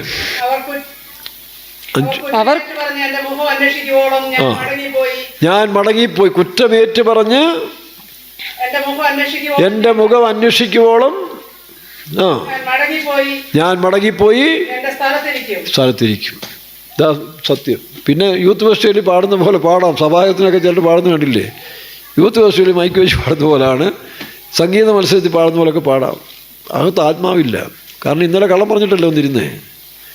ദിവസങ്ങളായിട്ട് കളവല്ലേ പറഞ്ഞുകൊണ്ടിരിക്കുന്നത്. അത് പ്രസംഗിക്കാം, പക്ഷെ ജീവനുണ്ടാകത്തില്ല. കേൾക്കുന്നവർക്ക് ജീവനുണ്ടാകത്തില്ല. കാരണം പരിശുദ്ധാത്മാവ് നിന്നിലില്ല. നിനക്ക് ചെയ്യാം. ഇത്രയും വർഷത്തെ എക്സ്പീരിയൻസ് കൊണ്ട് ഒരു വലിയ കമ്പനി പോലും 3 വർഷത്തെ എക്സ്പീരിയൻസ് ചോദിക്കുന്നുള്ളൂ. അപ്പോൾ 3 വർഷത്തെ എക്സ്പീരിയൻസ് ഉണ്ടെങ്കിൽ നമുക്ക് ഇതെല്ലാം പ്രാക്ടീസ് ചെയ്യാം. വിശ്വാസികൾക്കും ചെയ്യാം, വേലക്കാർക്ക്. പക്ഷേ ദൈവം ഇല്ല. അത് ഓർത്തോണം. ദൈവം ഉണ്ടാകണമെങ്കിൽ വീണ്ടും വായിച്ച വാക്യം, നീ നിൻ്റെ കുറ്റങ്ങളെ ഏറ്റുപറഞ്ഞ്, മൈക്കിൽ വായിച്ചേ. അവർ കുറ്റമേറ്റു പറഞ്ഞ് എന്റെ മുഖം അന്വേഷിക്കുവോളം ഞാൻ മടങ്ങിപ്പോയി എന്റെ സ്ഥലത്തിരിക്കും. ഏത് ഭാഷയാണെന്നാലും ശരി, ഏത് മതറാണെന്നാലും ശരി, ദൈവത്തിന് നീ ആരാടാ ഭാഷ എന്നാ ഉണ്ടായത്? നിന്നെ ആരാടാ ഭാഷയാക്കി ചോദിച്ചു പോയത്? നിന്നെ ഭാഷയാക്കിയത് കള്ളം പറയാനാണോ? അല്ലെങ്കിൽ തെറ്റിനെ കൂട്ടിക്കാനാണോ? അല്ലെങ്കിൽ അഭിഷിക്തന്മാർക്കെതിരായിട്ട്, ദൈവം നല്ല കാര്യങ്ങൾക്കെതിരായിട്ട് പ്രവർത്തിക്കാനാണോ നിന്നെ പാസ്റ്ററാക്കി, അല്ലെ മദറാക്കിയത്, അല്ലെ സിസ്റ്ററാക്കിയത്? അതുകൊണ്ട് വളരെ സൂക്ഷിച്ചോണം. ആരും നിങ്ങളുടെ ബിരുദം തെറ്റിക്കാൻ ചതിയിൽ അകപ്പെട്ടു പോകരുത്. അതുകൊണ്ട് ഒരു ബന്ധങ്ങൾക്കും ഈ കാലത്തിൽ മാനുഷിക ബന്ധങ്ങൾക്കൊന്നും വലിയ പരിഗണനയില്ലാത്ത കാലമാണ്. അതിന് പോവുകയും ചെയ്യരുത്. വേർപാടനുഷ്ഠിച്ചോണം. വേർപെട്ട് ജീവിച്ചെങ്കിൽ മാത്രമേ ദൈവമക്കളുടെ ഇടയിൽ പോലും വേർപെടണം. വേലക്കാരുടെ ഇടയിൽ ഒരു വേർപാട് ആവശ്യമാണ്. നമ്മൾ പറയും നമ്മുടെ എല്ലാം വേലക്കാരാണ് ഈ വെള്ളം ചുറ്റിയത്. അതിൻ്റെ കാലം കഴിഞ്ഞു. അങ്ങനെ വെള്ളം ചുറ്റിയതുകൊണ്ട് വേലക്കാരാകത്തില്ല. അവരുടെ ഫലം കാണണം. ഫലത്തിൽ നിന്നാണ് അറിയുന്നത്. ഫലം കായ്ക്കുന്നവരായിത്തീരണം. ഫലമില്ലാതെ ഞാൻ കർത്താവിൻ്റെ വേലക്കാരെന്ന് പറഞ്ഞ കാര്യം വല്ലതും ഉണ്ടോ? ഇല്ല. ഇത് തിരിച്ചറിഞ്ഞ് വേണം ഈ കാലത്ത് തമ്മിൽ TPM-കാരായാലും പെന്തിക്കോസുകാരായാലും ഇടപെടേണ്ടത്. അല്ലെങ്കിൽ നിങ്ങളുടെ ബിരുദം നഷ്ടപ്പെട്ടു പോകും. 2 കാര്യം നമുക്ക് വേർപാട് വേണം. ഒന്ന്, അവിശ്വാസികളോട് വേർപെട്ടിരിക്കണം. 2 കൊരിന്ത്യർ 6-ാം അധ്യായത്തിൻ്റെ 14-ാം വാക്യത്തിൽ വായിക്കുമ്പോൾ അവിശ്വാസികളോട് ഇണയില്ലാപ്പണ കൂടരുത്. 2, നീ അറിഞ്ഞ സത്യങ്ങളും കൂട്ടായ്മയുടെ ബന്ധങ്ങളും നിൽക്കുന്നവരല്ലാത്തവരോട് നീ എന്ത് ചെയ്യരുത്? അവരെ സ്നേഹിക്കാം, നന്മ ചെയ്യാം, പക്ഷേ അവരുമായിട്ട് ചങ്ങാത്തത്തിന് പോകരുത്. പോയാൽ നിന്നിലുള്ള ജീവൻ ഇവരുടെ മരണം വലിച്ചെടുത്തുകൊണ്ടേയിരിക്കും. വായിച്ച്, നിങ്ങൾ അവിശ്വാസികളോട് ഇണയില്ലാർപ്പണ കൂടരുത്. പിന്നെ നീതിക്കും അധർമ്മത്തിനും തമ്മിൽ എന്തൊരു ചേർച്ച. നീതിക്കും അധർമ്മത്തിനും എന്തൊരു ചേർച്ച. അപ്പോൾ നമ്മുടെ ഡ്രസ് കോഡല്ല വിഷയം. നമ്മുടെ വായിൽ നിന്ന് വരുന്ന വായിൽ നിന്നും പ്രവൃത്തിയിൽ നിന്ന് വരുന്ന കാര്യങ്ങളെ വിവേചിച്ചിട്ട് വേണം ഇവർ കർത്താവിൻ്റെ വേലക്കാരാണോ. ഫിലിപ്പിയാലയത്തിൽ പറയുമ്പോൾ ആകാത്ത വേലക്കാർ നോക്കണം. വീണ്ടും വായിച്ചതായിട്ട് വായിക്കാം. വെളിച്ചത്തിന് ഇരുളോട് എന്തൊരു കൂട്ടായ്മ, ക്രിസ്തുവിനും ബേലിയാലിനും തമ്മിൽ എന്തൊരു പൊരുത്തം. ക്രിസ്തുവിനും ബേലിയാളെന്ന് പറഞ്ഞാൽ പിശാചിൻ്റെ മക്കൾ എന്നാണ്. അപ്പോൾ ദൈവമക്കളാണെങ്കിൽ പോലും നമ്മുടെ വെളിച്ചം നഷ്ടപ്പെട്ടു കഴിഞ്ഞാൽ ഇരുട്ടായി പോകും. സ്വർഗീയ ദർശനം നമ്മൾ നഷ്ടപ്പെട്ടാൽ നമ്മൾ പെന്തിക്കോസ്കാരെന്ന് പറഞ്ഞ ദൈവമക്കൾ ഇരുട്ടിൻ്റെ സന്തതികളായി മാറും. 2 കൊരിന്ത്യർ 4-ാം അധ്യായത്തിൻ്റെ 4-ാം വാക്യം വായിക്കുക. ഈ ലോകത്തിൻ്റെ ദൈവം അവിശ്വാസികളുടെ മനസ്സിനെ കുരുടാക്കി. വായിക്കാം. ദൈവപ്രതിമയായ ക്രിസ്തുവിന്റെ തേജസ്സുള്ള സുവിശേഷത്തിന്റെ പ്രകാശനം ശോഭിക്കാതിരിപ്പാൻ ഈ ലോകത്തിന്റെ ദൈവം അവിശ്വാസികളുടെ മനസ്സ് കുരുടാക്കി. ഈ ലോകത്തിന്റെ ദൈവം അവിശ്വാസികളുടെ മനസ്സിനെ കുരുടാക്കി. അപ്പോൾ കുരുടായി കഴിഞ്ഞാൽ പിന്നെ എന്ത് ചെയ്യും? തപ്പി നടക്കും, ലക്ഷ്യമില്ലാതെ നടക്കും. അപ്പോൾ മനസ്സ് കുരുടായിപ്പോയി, ദർശനം നഷ്ടപ്പെട്ടു. എഫേസ്യ ലേഖനം 1:17 വായിക്കുമ്പോൾ അവർ ഹൃദയദൃഷ്ടി പ്രകാശിപ്പിച്ചു കൊടുത്തതാണ് ദൈവം. പൗലോസിൻ്റെ ഹൃദയദൃഷ്ടി പ്രകാശിച്ചപ്പോൾ പുറംകണ്ണ് അടഞ്ഞു പോയെങ്കിലും അഗ്രിപ്പാ രാജാവിനോട് പറയുന്നു, അഗ്രിപ്പാ രാജാവേ, സ്വർഗീയ ദർശനത്തിന് ഞാൻ അനുസരണക്കേട് കാണിക്കില്ല. ഈ ചങ്ങലയൊഴികെ നിങ്ങളെല്ലാവരും എന്നെപ്പോലെ ആകണം. ഇങ്ങനെയൊരു തീക്ഷ്ണത നിങ്ങൾക്കില്ല, എനിക്കും നിങ്ങൾക്കില്ലെങ്കിൽ നമ്മൾ താമസിക്കാതെ അന്ത്യക്രിസ്തുവിൻ്റെ കസ്റ്റഡിയിലായി പോകും കേട്ടോ. താമസിക്കാതെ അന്ത്യക്രിസ്തുവിൻ്റെ കസ്റ്റഡിയിൽ ഇതിൽ പലരും അകപ്പെട്ടു പോകും. അതുകൊണ്ട് തീരുമാനിച്ചോണം. ഈ മഹാപ്രതിഭയുള്ള ധൈര്യം തള്ളിക്കളയാതെയും നമ്മുടെ കണ്ണ് കുരുടാക്കിയോ. എങ്ങനെ കുരുടാക്കുന്നേ? പല രീതിയിൽ കുരുടാകും. ഈ ലോകത്തിൻ്റെ ഐശ്വര്യങ്ങൾ കാണിച്ചു, ഈ ലോകത്തിൻ്റെ നന്മകൾ. അതുകൊണ്ടാണ് പൗലോസ് അപ്പോസ്തലൻ ഫിലിപ്പിയർ 3-ാം അധ്യായത്തിലാണെന്ന് വായിച്ച് 3:18-19 വായിച്ച്. ഫിലിപ്പിയർ 3:18 അവർ ക്രൂശിന് ശത്രുക്കളായിട്ട് നടക്കുന്നത് ഞാൻ കരഞ്ഞും കൊണ്ട് പറയുന്നതാണ്. ഞാൻ പലപ്പോഴും നിങ്ങളോട് പറഞ്ഞതുപോലെ അനേകർ ക്രിസ്തുവിന്റെ ക്രൂശിന് ശത്രുക്കളായി നടക്കുന്നു എന്ന്. ഇത് പുറത്തുള്ളവരല്ല, സഭയിലുള്ള വിശ്വാസികളും സുവിശേഷ വേലക്കാരെയും ഉദ്ദേശിച്ചാണ് പറയുന്നത്. പലരും ഇന്ന് വേഷധാരികളായിട്ട് ജീവിക്കുന്നല്ലാതെ അവർ ക്രൂസുമായിട്ടും ക്രിസ്തുവായിട്ട് യാതൊരു ബന്ധവുമില്ല. ക്ഷമിക്കാൻ കഴിയുന്നില്ല, മറ്റൊരാളെ വഹിക്കാൻ കഴിയുന്നില്ല, കുറ്റങ്ങൾ ഏറ്റുപറയാൻ സാധിക്കുന്നില്ല. സ്വയനീതി പറഞ്ഞുകൊണ്ട് തങ്ങളെ തന്നെ മേന്മപ്പെടുത്തി പിശാചിൻ്റെ വക്താക്കളായി പോകുകയാണ്. അതിനവരെന്ത് ഗുണ്ടായുസവും കാണിക്കാൻ തുടങ്ങിയിരിക്കുകയാണ്. അങ്ങനെയുള്ള സുവിശേഷ വേലക്കാർ ഗുണ്ടായുസവും തുടങ്ങിയിരിക്കുകയാണ്, വിശ്വാസികൾ. പക്ഷെ നിങ്ങളെവിടെ പോയി അവസാനിക്കും? ഇവിടെ എന്താ പറയുന്നത്? അവർ ക്രിസ്തുവിൻ്റെ ക്രൂശിൻ്റെ ശത്രുക്കളായി. വായിച്ചേ. ഞാൻ പലപ്പോഴും നിങ്ങളോട് പറഞ്ഞതുപോലെ അനേകർ ക്രിസ്തുവിന്റെ ക്രൂശിന് ശത്രുക്കളായി നടക്കുന്നു എന്ന് ഇപ്പോൾ കരഞ്ഞുകൊണ്ട് പറയുന്നു. ഇപ്പോൾ ഞാൻ കരഞ്ഞും കൊണ്ട് പറയുന്നു. കാരണം നിവർത്തിയില്ല. ചില മാതാപിതാക്കന്മാർ മക്കളെ ഓർത്ത് കരയുക. കാരണം ഉപദേശിച്ചിട്ടും ശിക്ഷിച്ചിട്ടും കാര്യമില്ല. അപ്പോൾ ഇതുപോലെ ഒരു ഗതികേട് നമുക്കുണ്ടാകരുത് പ്രിയരെ. എങ്ങനെയെങ്കിലും നമ്മുടെ ബിരുദിന് വേണ്ടി ഓടിക്കണം. കൂട്ടുവിശ്വാസികളെന്ന് പറഞ്ഞിട്ട് കാര്യമൊന്നുമില്ല. അവരിൽ മരണമാണ് വസിക്കുന്നെങ്കിൽ നീ അവരിൽ ജീവൻ കൊടുക്കാൻ നിന്നെക്കൊണ്ട് സാധിക്കുന്നില്ലെങ്കിൽ നീ ഒഴിഞ്ഞു പോക്കണം. മരണമാനത് ജീവനാൽ വിഴുങ്ങുവാനുള്ള കപ്പാസിറ്റി നിനക്കില്ലെങ്കിൽ അങ്ങനെ മരണം പ്രൊഡ്യൂസ് ചെയ്യുന്ന വിശ്വാസികളെയും വേലക്കാരെയും വിട്ട് പിന്മാറിക്കോണം.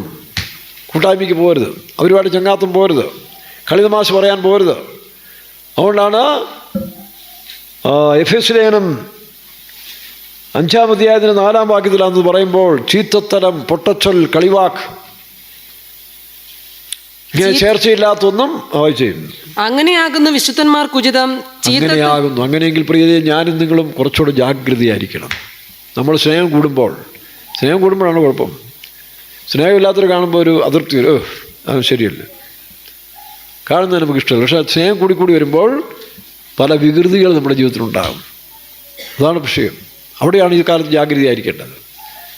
സ്നേഹം കൂടിയാലും അത് ദൈവിക സ്നേഹമല്ലെങ്കിൽ അവിടെ പാപം പ്രവേശിക്കും. ചീത്തത്തരം വായിക്കാം. ചീത്തത്തരം, പൊട്ടച്ചൊൽ, കളിവാക്ക്, ഇങ്ങനെ ചേർച്ചയില്ലാത്തതൊന്നും അരുത്. പിന്നെ സ്തോത്രമത്രേ വേണ്ടത്. നോക്കണം. വീണ്ടും നമ്മളൊന്ന് പ്രാക്ടീസിലേക്ക് കൊണ്ടുവരണം. കർത്താവിൻ്റെ വരിയിൽ പോകാൻ ആഗ്രഹിക്കുന്നവർ, അല്ലാത്തവരെങ്ങനെ വേണമെങ്കിലും പോകും, കുഴപ്പമില്ല. ഏതായാലും നിങ്ങൾക്കൊക്കെ അല്പൂടെ ജീവനുണ്ടെന്ന് എനിക്കറിയാം. ജീവനുള്ളത് കൊണ്ടാണ് നിങ്ങളിവിടെ വരുന്നത്, അല്ലാതെ ഉള്ളവരെല്ലാം പോകുന്നില്ലേ? ജീവനൊട്ടും ഇല്ലാത്തവരാരും ഇവിടെ വരത്തില്ല. അപ്പോൾ അതുകൊണ്ടാണ് ആ ജീവൻ മരണമായി മാറരുത്. അത് വീണ്ടും ജീവനായി വന്ന് മരണത്തെ ജീവൻ വിഴുങ്ങണം. ഇല്ലെങ്കിൽ എന്ത് ചെയ്യും? മരണം ജീവനെ വിഴുങ്ങും. അതിന് എക്സാമ്പിളാണ് ഇന്നലെ നമ്മൾ കേട്ടതുപോലെ സിംസോൻ്റെ അവസ്ഥ. വായിച്ചേ, 16-ാം അധ്യായത്തിൽ നമ്മൾ സിംസോനെ പറ്റി വായിക്കുമ്പോൾ സിംസോൻ എന്താ സംഭവിച്ചത്? വായിക്കാം. 16-ന്റെ-14 വായിച്ചേ. ന്യായാധിപന്മാരുടെ പുസ്തകം 16-ാം അധ്യായം 14-ാം വാക്യം മുതൽ. അവൾ അങ്ങനെ ചെയ്തു, കുറ്റിയടിച്ചുറപ്പിച്ചു വെച്ചു. അവനോട്, ശിംശോനെ, പെലിസ്തർ ഇതാ വരുന്നു എന്ന് പറഞ്ഞു. അവൻ ഉറക്കമുണർന്നു, നെയ്ത്ത് തടിയുടെ കുറ്റിയും പാവും പറിച്ചെടുത്തു കളഞ്ഞു. അപ്പോൾ അവനോട്, നിന്റെ ഹൃദയം എന്നോട് കൂടെ ഇല്ലാതിരിക്കെ. നോക്കണം, ഒരു ദൈവഭക്തന്റെ ഹൃദയം എങ്ങനെ ദലീലിയോട് വീടുന്നത്? ദലീല എന്ന് പറഞ്ഞാൽ ലോകസ്നേഹം എന്നാണ്. ലോകസ്നേഹം, ജഡസ്നേഹം എന്നൊക്കെയാണ് ദലീലയുടെ അർത്ഥം. അപ്പോൾ ഒരു ശരിയായ ദൈവത്തിനെ സംബന്ധിച്ച് അവരിൽ ലോകസ്നേഹവും കാണത്തില്ല, ജഡീയ സ്നേഹവും കാണില്ല. ഉണ്ടെങ്കിലും അവരതിനെ ആത്മാവിൽ നിൽക്കൊള്ളും. ഇപ്പോൾ എന്ത് ചെയ്തു? ഈ സിംസോൻ പെലിസ്ത്യദേശത്ത് തനിക്ക് താല്പര്യം ഇഷ്ടമുള്ളതായ ഒരു സ്ത്രീയെ കണ്ടപ്പോൾ ചങ്ങാത്തം പറയാൻ തുടങ്ങി. നോക്കണം, ആദ്യം പാപമല്ല ഉണ്ടായത്. അതിന് മേളിൽ വായിക്കും 3 പ്രാവശ്യം ഇവളെ അടുത്തുകൂടിയിരിക്കുന്ന എന്തിനാ? തൻ്റെ സ്വന്തം ഗോത്രമായ പെലിസ്ത്യർക്ക് വേണ്ടി അവൾ വന്നിരിക്കുന്നത്. അത് ചില മനുഷ്യരുടെ ഹൃദയത്തിൽ അങ്ങനെയാണ് കേട്ടോ. ചില പെലിസ്ത്യ സ്വഭാവമുള്ള മനുഷ്യർ എത്ര പെന്തിക്കോസ് വന്നാലും ശരി, പരിശുദ്ധാത്മാവിനാൽ അത് കഴുകിക്കളയുന്നില്ലെങ്കിൽ തക്ക സമയം വരുമ്പോൾ അവർ ആ പെലിസ്ത്യ സ്വഭാവം കാണിക്കും. ആരെ ചതിവിലാക്കാനും അപ്പോൾ ഉടനെ തന്നെ അവർ പഴയ ചില സ്പിരിറ്റുകൾ കയറി വരും. പണ്ടത്തെ ആത്മാവ് കയറിയിട്ട് അഭിഷിക്തന്മാരെ പോലും ചതിവ് ചെയ്യാവുന്ന അതാ പെലിസ്ത്യ സ്വഭാവം. എന്നാൽ ഇസ്രായേൽ മക്കൾക്ക് പലർക്കും ഒരു സമയം കഴിഞ്ഞ ഒരു മനസ്സലിവും ഉണ്ടാകും. കാരണം അതാണ് ഈ പാരമ്പര്യം എന്ന് പറയുന്നൊരു വിഷയം. ക്രിസ്തീയ പാരമ്പര്യത്തിലും ക്രിസ്തീയ കുടുംബത്തിൽ ജനിച്ചുകൊണ്ടാകുന്നില്ല, നല്ല മാതാപിതാക്കന്മാർക്ക് ജനിച്ച് ഭക്തിയോടെയും. പണ്ട് കള്ളം പറഞ്ഞതിനൊക്കെ നമുക്ക് അടികിട്ടിട്ടില്ല. എനിക്ക് കിട്ടിയിട്ടുണ്ട്. ഞാനൊരു കള്ളം, എനിക്ക് 3 പ്രാവശ്യമേ എൻ്റെ അപ്പനെന്ന് അടികിട്ടിയിട്ടുള്ളൂ. ഒന്ന് കള്ളം പറഞ്ഞില്ല, ഒന്ന് കള്ളം പറഞ്ഞു. പുള്ളിക്കാരൻ അവധി വന്ന സമയത്ത് ചെറിയ ക്ലാസ് പഠിക്കുമ്പോഴാണ് എന്നോട് ഇഞ്ചോടി എടുത്തുകൊണ്ടിരാൻ പറഞ്ഞു കണക്ക് പഠിപ്പിക്കാൻ. അപ്പോൾ എനിക്ക് കണക്കിന് ഇച്ചിരി ബുദ്ധിമുട്ടാണ്. പുള്ളി ആ കണക്ക് പഠിപ്പിക്കാൻ ഇഞ്ചുപടി എടുത്തുകൊണ്ടിരാൻ പറഞ്ഞു. ഞാൻ ഇഞ്ചുപടി എൻ്റെ കയ്യിലില്ല. എന്താ സംഭവിച്ചെന്ന് അറിയാമോ? ഞാനും എൻ്റെ അയലത്തെ ഒരു പയ്യനും കൂടെ വഴക്കുണ്ടാക്കി കഴിഞ്ഞപ്പോഴേ ഇവൻ്റെ ചോറ്റുപാത്രത്തിൻ്റെ അടപ്പി ഞാൻ താറ്റിക്കളഞ്ഞു. അവൻ എന്നേക്കാൾ ആരോഗ്യമുള്ളവനാണ്. അവൻ എൻ്റെ പുസ്തകം വരച്ച് ഇഞ്ചുപടി എടുത്തുകൊണ്ട് പോകണം. നോക്കണം, കൃത്യസമയത്ത് അപ്പം വന്ന് എന്ത് ചോദിച്ചു? ഇഞ്ചുപടി എടുത്തുകൊണ്ട് എന്ത് പഠിപ്പിക്കാൻ പോകാമെന്ന് അറിഞ്ഞുകൊണ്ടല്ല. അപ്പോൾ ഞാനൊരു കള്ളം പറഞ്ഞു. ഇഞ്ചുപടി ഒരു കള്ളം പറഞ്ഞു. ആ കള്ളം പുള്ളിക്ക് മനസ്സിലായി. എൻ്റെ മുഖഭാഗം കൊണ്ട് കള്ളവാൻ തെളിഞ്ഞു. കള്ളം പറഞ്ഞതിന് എനിക്ക് ശരിക്കും അടി കിട്ടി. നോക്കണം, പണ്ടൊക്കെ അങ്ങനെയാണ് മാതാവ്. ക്രിസ്തീയ പാരമ്പര്യ കുടുംബങ്ങളിലൊക്കെ മക്കളെ വളർത്തുമ്പോൾ അവർ കള്ളം പറയാൻ പാടില്ല, വളരെ സ്ട്രിക്റ്റാണ്. അതുപോലെ ചെറിയ തെറ്റിന് പോലും നല്ല ശിക്ഷ കിട്ടും. എന്നാൽ പെലിസ്ത്യ കുടുംബങ്ങൾ അങ്ങനെയല്ല. അവർ തെറ്റിന് കൂട്ടു നിൽക്കും, മറ്റവരെ കുറ്റം പറയും. എൻ്റെ കൊച്ചൊന്നും തെറ്റ് ചെയ്തിട്ടില്ല, അവരാണ് തെറ്റ് ചെയ്തത്. ഇന്നും ആ പെലിസ്ത്യ സംസ്കാരമാണ് എന്നിലും നിങ്ങളിൽ ഉണ്ടെങ്കിൽ നിൻ്റെ തെറ്റിനെക്കുറിച്ച് നീ ഒരിക്കലും ബോധവാനാകുകയില്ല, മറ്റുള്ളവരെ കുറ്റം പറഞ്ഞുകൊണ്ടിടണം. അതാണ് പാരമ്പര്യം. അല്ലാതെ ക്രിസ്തീയ കുടുംബത്തിൽ ജനിച്ചുകൊണ്ടൊന്നും കാര്യമില്ല. അങ്ങനെയുള്ള സംസ്കാരത്തിൽ വളരുന്ന പിള്ളേർ മുതിർന്നാലും കള്ളം പറയാൻ ബുദ്ധിമുട്ട് വരും. അവർ ദൈവഭാഗത്ത് വരുമ്പോൾ ദൈവത്തെ ബഹുമാനിക്കുന്നവരായിരിക്കും, അല്ലെങ്കിൽ ദൈവീക കാര്യങ്ങൾക്കൊരു ഉത്സാഹം വരും. കാരണം അങ്ങനെ അവരുടെ കുടുംബങ്ങളിൽ പഠിപ്പിച്ചിരിക്കുന്നു. എന്നാൽ പെലിസ്ത്യരെ സംബന്ധിച്ചുകൊണ്ട് എത്ര ചങ്ങാത്തം കൂടിയാൽ അവരുടെ മനസ്സിൽ എങ്ങനെ ഇവനെ വകവരുത്താം. ഇത് നമ്മുടെ ഇടയിൽ സൂക്ഷിച്ചോണം. പെലിസ്ത്യൻ്റെ ആത്മാവുള്ള വിശ്വാസിയും വേലക്കാരും ആണെങ്കിൽ നീ സ്നേഹിക്കുന്ന പോലെ അവർക്ക് നിന്നെ സ്നേഹിക്കാൻ കഴിയത്തില്ല. നീ ഇടപെടുമ്പോഴും അവരുടെ മനസ്സിൽ ഇവനെങ്ങനെ ചതിക്കാം. നോക്കണം, സിംസോൻ സാധാരണക്കാരനാണോ? അതിന് മേളിലുള്ള കാര്യങ്ങളൊക്കെ നോക്കുമ്പോൾ എന്തെല്ലാം അത്ഭുതം ചെയ്തവനാണ്. ദൈവത്തിൻ്റെ അഭിഷക്തനാണ്, ആശീർവാദക്കാരനാണ്. പക്ഷേ ഒരു പെൺകുട്ടിയോട് അടുത്ത് കഴിഞ്ഞപ്പോൾ അവൻ ഇച്ചിരി ലൂസായിപ്പോയി, തമാശ പറയാൻ തുടങ്ങി. അപ്പോൾ അവൾ തന്ത്രപരമായിട്ട് നോക്കണം, ആ ഭാഗങ്ങൾ വായിച്ചാൽ, 16 നമ്മൾ വായിച്ചാൽ തന്ത്രപരമായിട്ട് അടുത്തു കൂടിയിട്ട് നിൻ്റെ ശക്തി എവിടാണ്. അപ്പോൾ വെലിസം വിചാരിച്ചു ഇവൻ ചതിക്കാൻ വേണ്ടിയാണെന്ന് വിചാരിച്ചില്ല. നമ്മുടെ കൂട്ടുവേലക്കാരെയും നമ്മൾ ശ്രദ്ധിച്ചോണം കേട്ടോ. സുവിശേഷ വേലക്കാരെ, കൂട്ടുവേലക്കാരെയും ശ്രദ്ധിച്ചോണം. അവർ വെള്ള ചുറ്റിക്കൊണ്ട് നടക്കുന്ന ഉപദേശിയാണെങ്കിലും ഇവരുടെ അഭിഷേകം പോയി കഴിഞ്ഞാൽ ഇവർ പെലിസ്ത്യരാണ് കേട്ടോ. ഇവരുടെ അഭിഷേകം പോയി കഴിഞ്ഞാൽ ഇവർ പെലിസ്ത്യരാണ്. അപ്പോൾ പഴയ ചിന്ത വരും, പഴയ പ്രതികാരവും വൈരാഗ്യവും, അല്ലെങ്കിൽ പഴയ തനിഗുണവും ഭാഷാഗുണവും ജാതി ഗുണവും എല്ലാം കയറി വരും. അത് ക്രിസ്തീയ കുടുംബത്തിൽ ജനിച്ചാലും ശരി, അക്രൈസ്തവനും ഉണ്ടാകുന്ന പെലിസ്ത്യ ശക്തിക്കുള്ള കുഴപ്പമാണ്. അത് സൂക്ഷിച്ചോണം. അഭിഷേകമുള്ളപ്പോൾ ആ ശക്തിയിൽ മുന്നോട്ട് പോകും. പക്ഷേ അഭിഷേകം കുറയുമ്പോൾ മൂഷ്യാസ്ത്രീ വീണ്ടും മൂഷ്യാസ്ത്രീയായിട്ട് മാറും. സത്യമാണ്. അപ്പോൾ അവരുടെ മനസ്സിലുടനെ ഇവനെ എങ്ങനെ താക്കാം. അതേസമയം ഈ പെലിസ്ത്യ സംഘങ്ങളെല്ലാം കൂടെ ഒന്നിച്ചു കൂടിയാൽ അവർക്ക് എന്തെല്ലാം തെറ്റ് വന്നാലും അവർ സമ്മതിക്കത്തില്ല. ഞങ്ങളുടെ മക്കളോ, എൻ്റെ ഭാര്യയോ, എൻ്റെ കുഞ്ഞുങ്ങളോ ഒന്നും ഒരു കുഴപ്പമില്ല. ആ ന്യായീകരണമാണ് ആ സന്തതികളെ തെറ്റായി നടത്തുന്നത്. എന്നാൽ പാരമ്പര്യ ക്രിസ്തീയ കുടുംബങ്ങളിൽ, അല്ലെങ്കിൽ പാരമ്പര്യ ഹിന്ദു കുടുംബങ്ങളിൽ, പാരമ്പര്യ മുസ്ലിം കുടുംബങ്ങളിൽ എന്ന് ഞാൻ പറയുന്നതിൻ്റെ അർത്ഥം, നല്ല മാതാപിതാക്കന്മാർ നല്ല ഗൈഡൻസ് കൊടുത്തത് പിള്ളേർ തെറ്റുകൂട്ടിരിക്കത്തില്ല. തെറ്റിനവരെ ശിക്ഷിക്കും, ചിലപ്പോൾ തൊലി പൊളിച്ചു കളയും. ഇച്ചിരി വൈരാഗ്യം കൂടെ ആയിരിക്കും, തൻ്റെ മക്കൾ നഷ്ടപ്പെടരുന്നു. പക്ഷേ ചില തീവ്രമായ അപ്പന്മാർ കുറേ കഠിനമായിട്ട് ഇടപെടും. എന്താ കാരണം? തൻ്റെ മക്കൾ നാളെ തെറ്റുകാരാകരുത്. അതാണ് പാരമ്പര്യം ഞാൻ പറഞ്ഞിട്ട് കാരണം.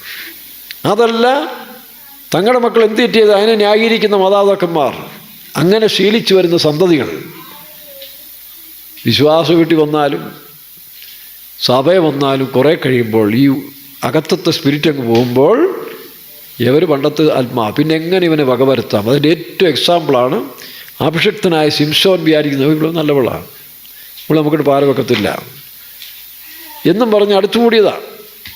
കാര്യങ്ങൾ പറഞ്ഞു വന്നപ്പോൾ അവളുടെ മനസ്സിൽ ഇവൻ്റെ ശക്തി എവിടാന്ന് അറിയണം.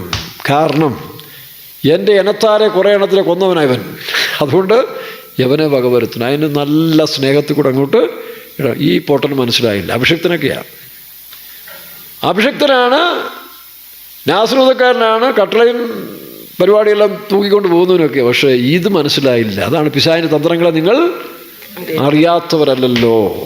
ഓക്കെ, അധ്യായം മുഴുവൻ വായിച്ച് നമുക്കറിയാം, ഇപ്പം സമയമില്ലല്ലോ. ഇനി വായിച്ച് താഴോട്ട് വായിച്ചേ 16.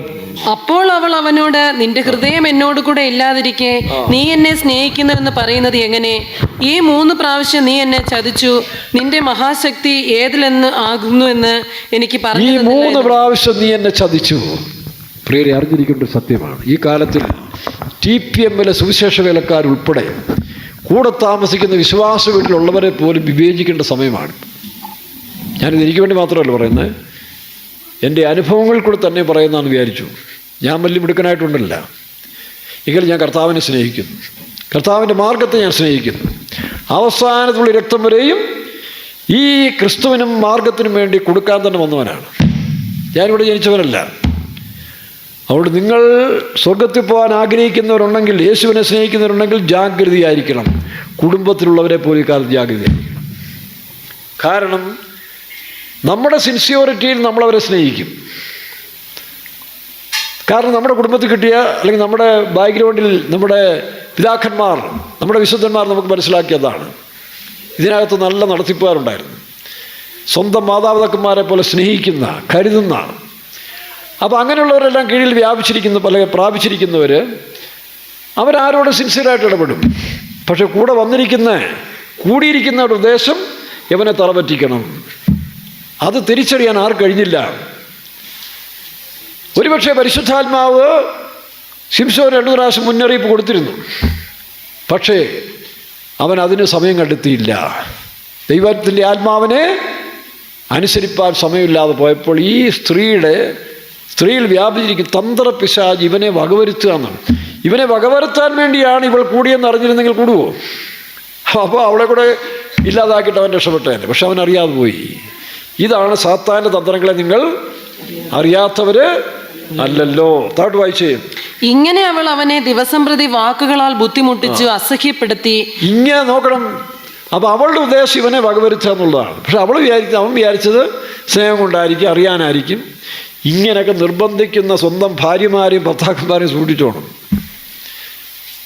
കൂട്ടുവേലക്കാരെ സൂക്ഷിച്ചോണം, ഉപദേശിമാരെ സൂക്ഷിച്ചോണം ഈ കാലത്തിൽ. കാരണം പിശാചിൻ്റെ അവസാനത്തെ സ്റ്റേജിലേക്ക് നമ്മൾ വന്നിരിക്കുകയാണ്. അതുകൊണ്ട് വളരെ ജാഗ്രതയോടെ വേണം ഈ കാലത്തിൽ മുൻപോട്ട് പോകാൻ. ഇവിടെ ബന്ധങ്ങൾക്കൊന്നും സ്ഥാനമില്ല, ആത്മാവിൻ്റെ ഐക്യതയാണ് ആവശ്യം. പെന്തിക്കോസുകാരെ, TPM-കാരെ ആത്മാവിൻ്റെ ഐക്യതയാണ് നമുക്ക് ആവശ്യം. അല്ലാത്ത ബന്ധങ്ങളെല്ലാം നമ്മൾ ഇടപെടുന്ന പോലെയല്ല നമ്മോട് പലരും ഇടപെടുന്നത്. അവസരം കിട്ടിയാൽ മൂർഖം പാമ്പിൻ്റെ പത്തി പോകുന്ന പോലെ ഈ ഫെലിസ്ത്യ ശക്തികൾ അഭിഷിക്തന്മാരല്ലെങ്കിൽ ശരിയായ ദൈവമക്കൾക്ക് വകവരുത്താൻ തന്നെയാണ് ഈ സഭയിലും കൂടി നടക്കുന്നത് എനിക്ക് മനസ്സിലാക്കുന്നുണ്ട്. ഒരുപക്ഷെ അവർ നല്ലവരായിരിക്കാം, പക്ഷേ ഇപ്പോൾ അഭിഷേകം പോയി, കൃപ പോയി. അപ്പോൾ ഉടനെ അവർ സംഘം കൂടും. ഫെലിസ്ത്യ ശക്തികളെല്ലാം സംഘം കൂടി യഥാർത്ഥ ദൈവമക്കളെ കൂടെ തറപറ്റിക്കാൻ നോക്കും. അതുകൊണ്ടാണ് ജാഗ്രതയായി ഇങ്ങനെയുള്ള മെസ്സേജുകൾ നമുക്ക് തരുന്നതിൻ്റെ ഉദ്ദേശം അതുകൊണ്ടാണ്. അപ്പോൾ എന്ത് ചെയ്തു? 3-ാം പ്രാവശ്യം വായിച്ചേ. അവൻ മരിപ്പാൻ തക്കവണ്ണം വ്യസനപരവശനായി തീർന്നിട്ട്. നോക്കണം, ഈ മരണത്തിൻ്റെ സന്തതിയായ ദലീലയോട് അല്ല ഈ ലോകത്തെ ശക്തികളോട് നമ്മൾ ചങ്ങാത്തം കൂടാൻ പോയാൽ ഈ 3 പ്രാവശ്യത്തെ കോൺവെർസേഷൻ കൊണ്ട് ശിംശോൻ്റെ ശക്തി പതുക്കെ കുറയാൻ തുടങ്ങി. അവൻ അറിഞ്ഞില്ല. ഇവൻ ഇടപെട്ടുകൊണ്ടിരിക്കുന്ന സ്ത്രീ അല്ലെങ്കിൽ ഈ ദലീല ഈ ലോകത്തിൻ്റെ പതിപ്പാണ്. ദലീൽ എന്ന് പറഞ്ഞൊരു പെണ്ണല്ല അവിടെ വിഷയം. ദലീൽ വ്യാപിച്ചിരിക്കുന്ന ദുഷ്ടാത്മാവ്. ഈ ദുഷ്ടാത്മാവിനോട് ചേർന്ന് ദൈവത്തിൻ്റെ അഭിഷിക്തൻ പതുക്കെ ചങ്ങാത്തം കൂടാൻ പോയപ്പോൾ എന്താ സംഭവിച്ചേ? അവൻ്റെ അകത്തുള്ള ശക്തി കുറയാൻ തുടങ്ങി. 3 ഘട്ടം കൊണ്ട് അവൻ എന്ത് ചെയ്തു? ആകെ അസ്വസ്ഥനായി തീരാൻ തുടങ്ങി. പക്ഷേ ദൈവം അവന് മുന്നറിയിപ്പ് കൊടുത്തുകയാണ്. നിങ്ങൾക്കൊക്കെ ചിലപ്പോൾ മുന്നറിയിപ്പ് കിട്ടിയിട്ടുണ്ടായിരിക്കും, എനിക്ക് കിട്ടിയിട്ടുണ്ട്. അത് മനസ്സിലായി കഴിയുമ്പോഴാണ് നമ്മൾ ദൈവമേ സാത്താൻ്റെ ചതിയിൽ പോയി അകപ്പെടേണ്ടതായിരുന്നു, പക്ഷേ ദൈവം നമ്മളെ സൂക്ഷിച്ചു. അതുകൊണ്ടാണ് ഇന്ന് വരെ ഞാൻ നിൽക്കുന്നത് കേട്ടോ. അല്ല, എനിക്കങ്ങനെ ബുദ്ധിയും ബോധവും കൂടിയിട്ടില്ല. ഈ പ്രസംഗവും അതിനൊക്കെ പറഞ്ഞ് ഇവിടെ വന്നിട്ടുള്ള കൃപ കൊണ്ടാണ്.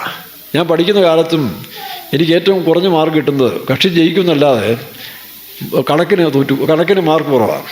കക്ഷിച്ച് 35 മാർക്ക് വായിച്ചാൽ ഞാൻ ജയിക്കുന്നത്. SLCക്ക് പോലും കണക്കിന് 35 മാർക്കാണ്. ഹിസ്റ്ററിക്കാണ് ഏറ്റവും ടോപ്പ് മാർക്ക്. അത് ദൈവത്തിൻ്റെ പ്ലാനായിരുന്നു. നിൻ്റെ കണക്കൂട്ടലൊന്നും ഇവിടെ വേണ്ട. പക്ഷേ ഹിസ്റ്ററി ഇത് മുഴുവൻ ഹിസ്റ്ററിയല്ലേ, ഹിസ്റ്റോറി. അപ്പോൾ എന്നെ ദൈവം മുന്നമേ കണ്ടിരുന്നൊരു ഉപദേശി ആയതുകൊണ്ടാണ് കണക്കിന് മാർക്ക് നിനക്ക് വേണ്ട, കാരണം എൻ്റെ കണക്ക് മതി. അപ്പോൾ പലപ്പോഴും നമ്മൾ കണക്കൂടുന്നവരല്ലേ മനുഷ്യർ. ഇപ്പോഴും നമ്മുടെ മുമ്പിൽ വരുന്ന പല മനുഷ്യരെയും നമ്മൾ കണക്കൂടുന്നവരല്ല, പക്ഷേ നമ്മളെ സഹായിപ്പാൻ കർത്താവ് ഉള്ളതുകൊണ്ട് ഇവരുടെ കണിയിൽ വീണു പോകുന്നില്ല. ഇത് ഞാൻ മാത്രമല്ല, എന്നെപ്പോലെ ഒരു കൂട്ടം ആൾക്കാർ ഇതിനകത്തുണ്ട്, ഈ കേൾക്കുന്നവരിലുണ്ട്, എല്ലായിടത്തും ഉണ്ട്. അതുകൊണ്ട് നിങ്ങൾ കാൽക്കുലേഷൻ കുറവാണെങ്കിൽ പോലും നിങ്ങൾ എന്ത് ചെയ്യണം? ഏത് കാര്യത്തിന് പോകുന്നതിന് മുമ്പേ ഒന്ന് മുട്ടുപോകുന്നു, കർത്താവേ ഈ ദലീലിയായിട്ട് സംഭാഷണത്തിന് കൊള്ളാവോ എന്ന് ചോദിച്ചിരുന്നെങ്കിൽ കർത്താവ് വിലക്കിയത്. അവൻ ചോദിക്കാതെ പോയത്. അപ്പോൾ നമുക്ക് ചില ഈ നെഗറ്റീവ് കാര്യങ്ങളോട് താല്പര്യം വരുമ്പോൾ നമ്മൾ അന്നേരം ദൈവത്തോടും ചോദിക്കത്തില്ല, സ്പീഡ് കൂടുകയും ചെയ്യും. പക്ഷേ ദൈവം സ്നേഹിക്കുന്നത് കൊണ്ട് നമ്മളെയൊക്കെ വിടുവിച്ചിത്രത്തോളം ദൈവം നിർത്തിയിരിക്കുകയാണ്. ഇപ്പോൾ നമുക്ക് അവളുടെ ചിന്ത തന്നെ, ഇവൻ്റെ അകത്തിരിക്കുന്ന വെളിപ്പെടണം, ഇവനെ ഇല്ലാതാക്കണം. പക്ഷെ അവനെന്ത് ചെയ്തു? ഇത്രയും നല്ല സ്നേഹത്തോട് ഇടപെടാൻ പറ്റിയൊരു കൊച്ചു ഫെലിസ്ത്യ ദേശത്തുണ്ടല്ലോ എന്നാണ് അവൻ കരുതിയത്. താട്ട് വായിക്കാം. തൻ്റെ ഉള്ളം മുഴുവനും അവളെ അറിയിച്ചു. നോക്കണം, ഇവൻ എങ്ങനെ അറിയിക്കാൻ തുടങ്ങിയത്? ഇവളിലുള്ള മരണത്തിൻ്റെ ശക്തി, ഈ മരണത്തിൻ്റെ ശക്തിയായ ദലീലയുമായിട്ട് ദൈവകൃപയെ അഭിഷിക്തമുള്ളവനായിരുന്നു. പക്ഷേ ഇടപാട് പോയി, ദൈവത്തോടുള്ള ബന്ധം പോയിട്ട് ഈ സ്ത്രീയോട് ഉള്ള ഐക്യം പുലർത്തി അല്ലെങ്കിൽ ഈ ശക്തിയോട് വന്നപ്പോൾ ഇവൻ്റെ ശക്തി ചോർന്നുകൊണ്ടേയിരിക്കുകയാണ്. അതുകൊണ്ടാണ് അവിശ്വാസികളോട് ഇണയില്ലപ്പണ.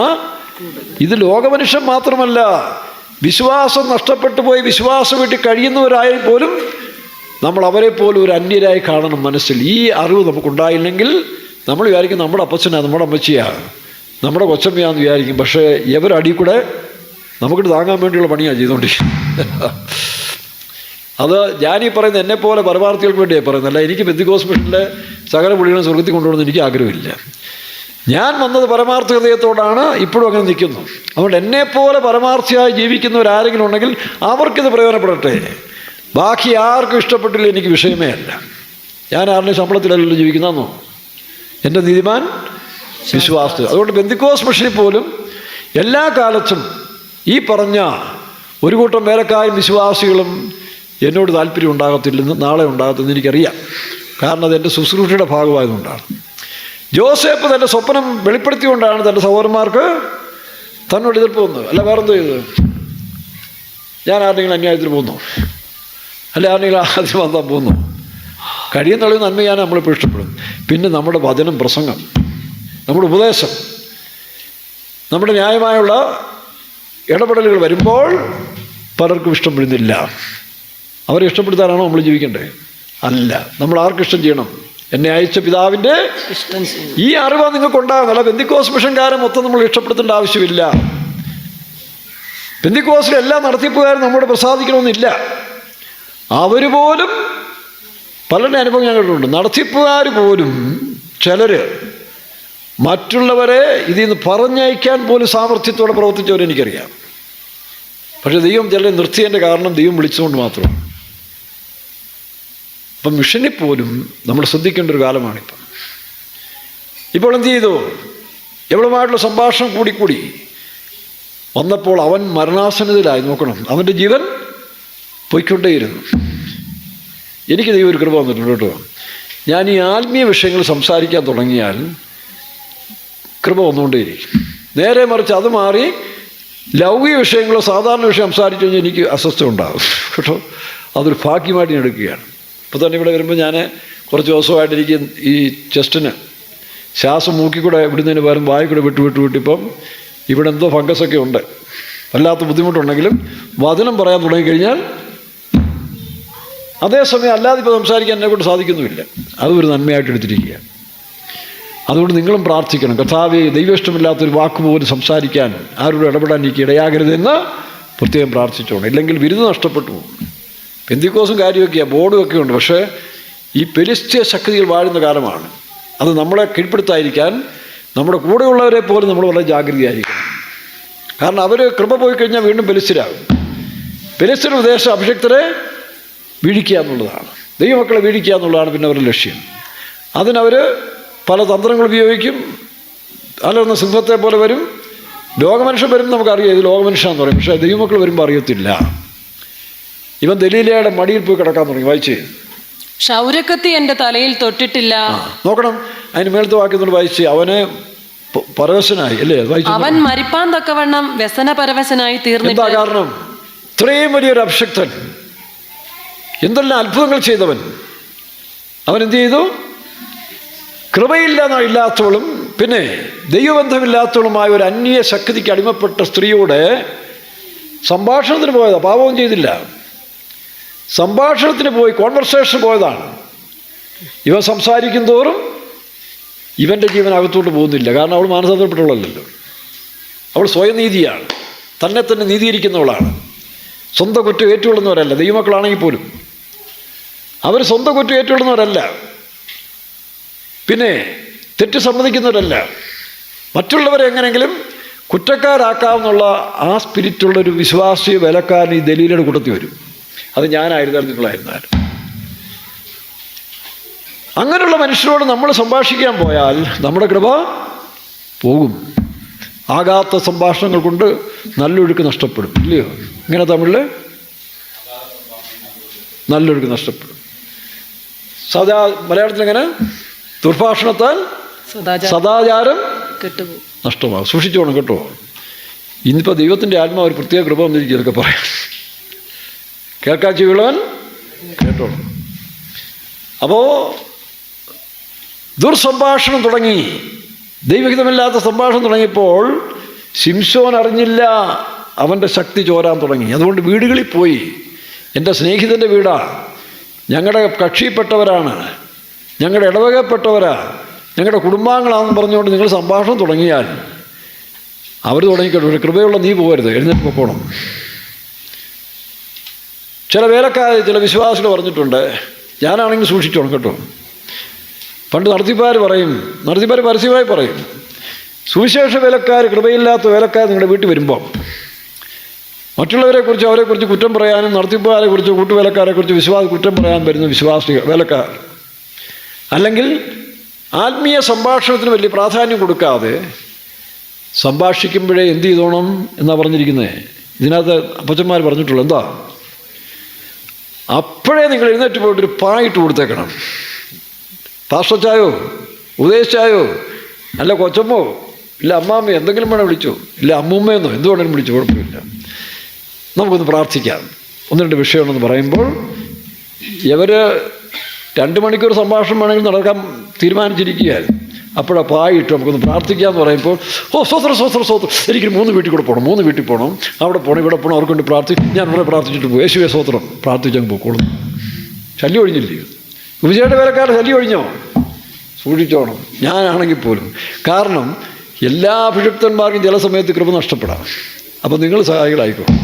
അല്ലെങ്കിൽ എന്ത് ചെയ്തോണം? എന്നെക്കൊണ്ട് സംസാരിപ്പിക്കാതെ നിങ്ങൾ പ്രത്യാശയുടെ കാര്യം പറയുമ്പോൾ എനിക്കുള്ളയിരിക്കുന്ന മരണം ജീവനായി മാറ്റപ്പെടും. തിരിച്ചും നമ്മൾ ചില വിശ്വാസികൾ വീട്ടിൽ ചെല്ലുമ്പോൾ ഇനി അനുഭവം ഉണ്ട് കേട്ടോ, അവിടെ ദൈവ സാന്നിധ്യമേ ചിലപ്പോൾ കാണത്തില്ല. കാരണം ചില ദിവസങ്ങളായിട്ട് ദൈവമായിട്ട് ബന്ധം ആ കുടുംബത്തിൽ കാണത്തില്ല. ശരിയായ ആത്മീയരായ ശുശ്രൂഷകരാണെങ്കിൽ 2 കാര്യം, ഒന്നുകിൽ അവിടെ ഇരുന്നുകൊണ്ടൊരു അന്തരീക്ഷം ഉണ്ടാക്കാനുള്ള, പക്ഷേ അതിനുള്ള യോഗ്യത വേണം. ഡൽഹിയിലേക്ക് അതിനുള്ള യോഗ്യത ഇല്ല. അല്ലെങ്കിൽ എന്ത് ചെയ്യണം? സ്ഥലം വിട്ടോ, കാര്യമായിക്കണം. അല്ലെങ്കിൽ ആ ശക്തി നിന്നെ വ്യാപിക്കാൻ തുടങ്ങും. ഡൽഹിയിലെ അല്ലെങ്കിൽ ആ പിന്മാറ്റ ശക്തികൾ നിന്നിൽ കയറിയിട്ട് നിൻ്റെ ജീവൻ, പൗലോസ് പറയുന്നു, മരണം ജീവനാൽ വിഴുങ്ങണം. പക്ഷേ ഇത് വ്യവസ്ഥയില്ലാത്ത ബന്ധമായതുകൊണ്ട് ശിംശോൻ്റെ ജീവൻ ദലീലയുടെ, അതാണ് ലോകസ്നേഹം, ദൈവത്തിന് ശത്രുത്വം, അത് നമ്മളെ വിഴുങ്ങാൻ തുടങ്ങും. വായിച്ച് യാക്കോബിൻ്റെ ലേഖനം 4-ാം അധ്യായത്തിന് 4-5 വായിക്കാം. യാക്കോബിൻ്റെ ലേഖനം 4-ാം അധ്യായം 4-5. വ്യഭിചാരിണിയായുള്ളവരെ ലോകസ്നേഹം ദൈവത്തോട് ശത്രുത്വമാകുന്നു. ഇവിടെ 7-ാം കൽപ്പനയുടെ മറ്റൊരു ഭാഗം പറയുകയാണ്. സ്ത്രീ പുരുഷന്മാർ ചെയ്യുന്ന പാപങ്ങളെയല്ല, ലോകസ്നേഹം വ്യഭിചാരഭാവത്തിന് തുല്യമാണെന്നാണ്. നിങ്ങൾക്കറിയാം, വെളിപ്പാട് ദിവസം 1-ാം അധ്യായത്തിൽ അവിടെയുള്ള സിയോൻ സഞ്ചാരികളെക്കുറിച്ച് പറയുമ്പോൾ അവർ സ്ത്രീകളോടുകൂടി മാലിന്യപ്പെടാത്തവരെന്നാണ്. അപ്പോൾ അനേക സ്ത്രീകളോടുകൂടി ഒരു സ്ത്രീയോടാകാമെന്നാണോ? അല്ല. അവിടെ സ്ത്രീ എന്ന് പറയുന്നത് ഈ ആർഷികമായ സ്ത്രീ അല്ല. അഭിഷിക്തന്മാർ പോകുന്ന റൂട്ടിൽ പല സ്ത്രീകളുണ്ട്. ഇസബേൽ ഒരു സ്ത്രീയാണ്. ഇസബേൽ എന്ന സ്ത്രീയെ നിങ്ങൾ അനുവദിക്കുന്നു. ബർശേബ ഒരു സ്ത്രീയാണ്. ബർശേബ ശലോമോൻ പറയുന്നു, ആ ശൂനേമത്തെ നിൻ്റെ ചേട്ടന് കൊടുക്കാൻ തെറ്റുവല്ലോ ഉണ്ടോ? നിനക്ക് രാജ്യം കിട്ടി, സുന്ദരിയായ ഭാര്യമാരെ കിട്ടും.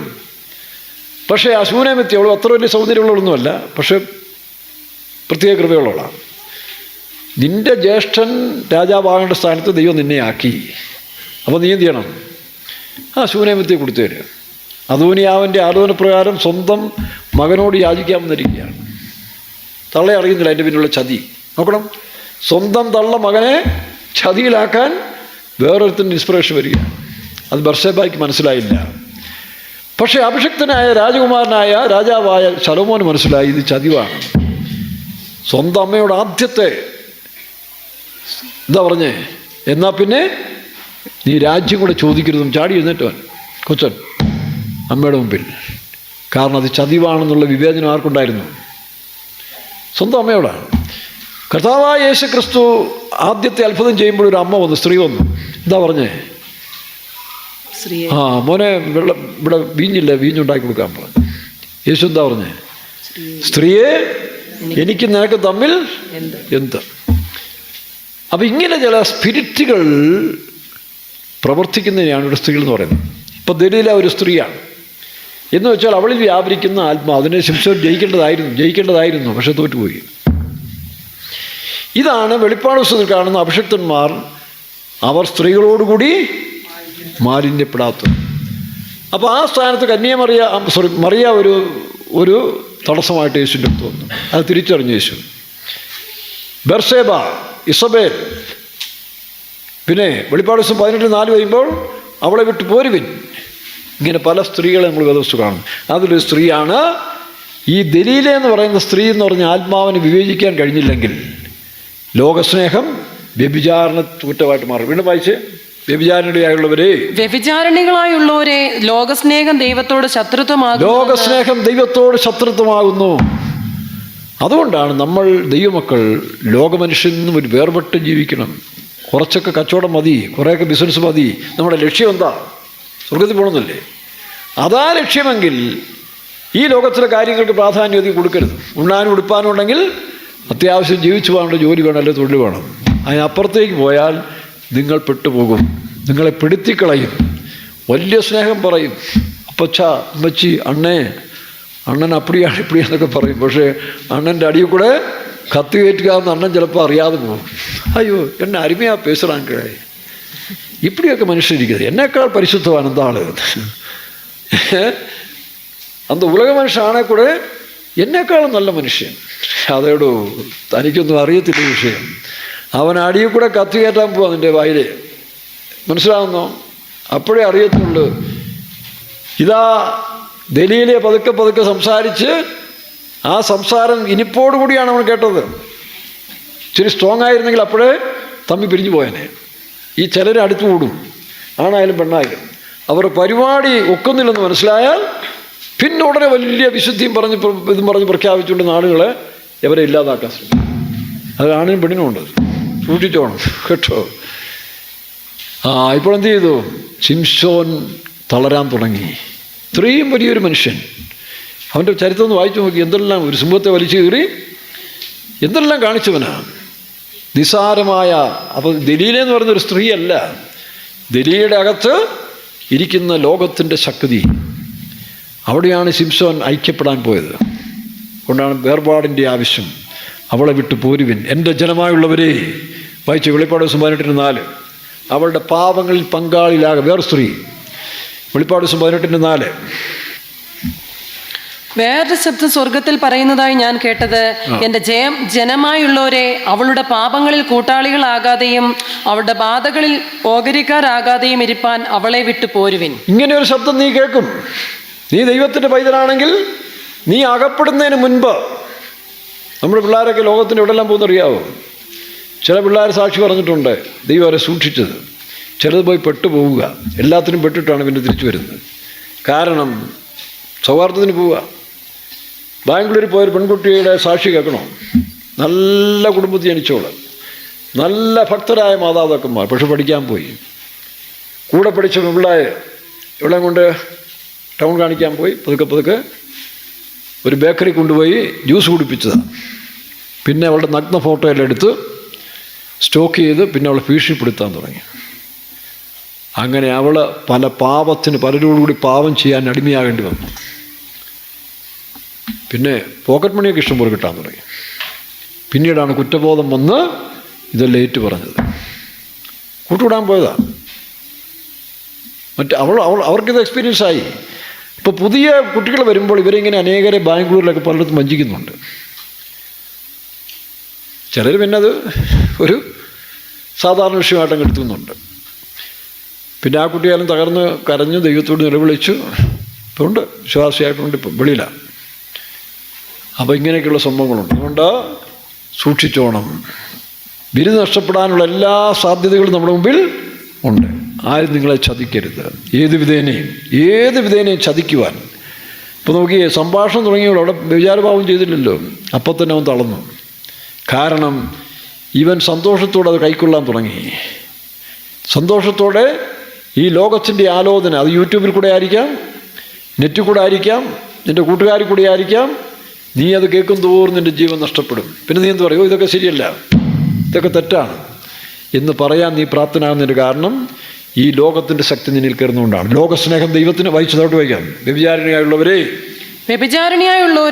ലോകസ്നേഹം ദൈവത്തോട് ശത്രുത്വമാകുന്നു എന്ന് നിങ്ങൾ ഇതിനോടാണ് വ്യഭിചരിക്കാൻ പോയത്? ലോകസ്നേഹത്തോട്. വെറും സ്ത്രീയോടല്ല, ലോകസ്നേഹമാകുന്ന സ്ത്രീ,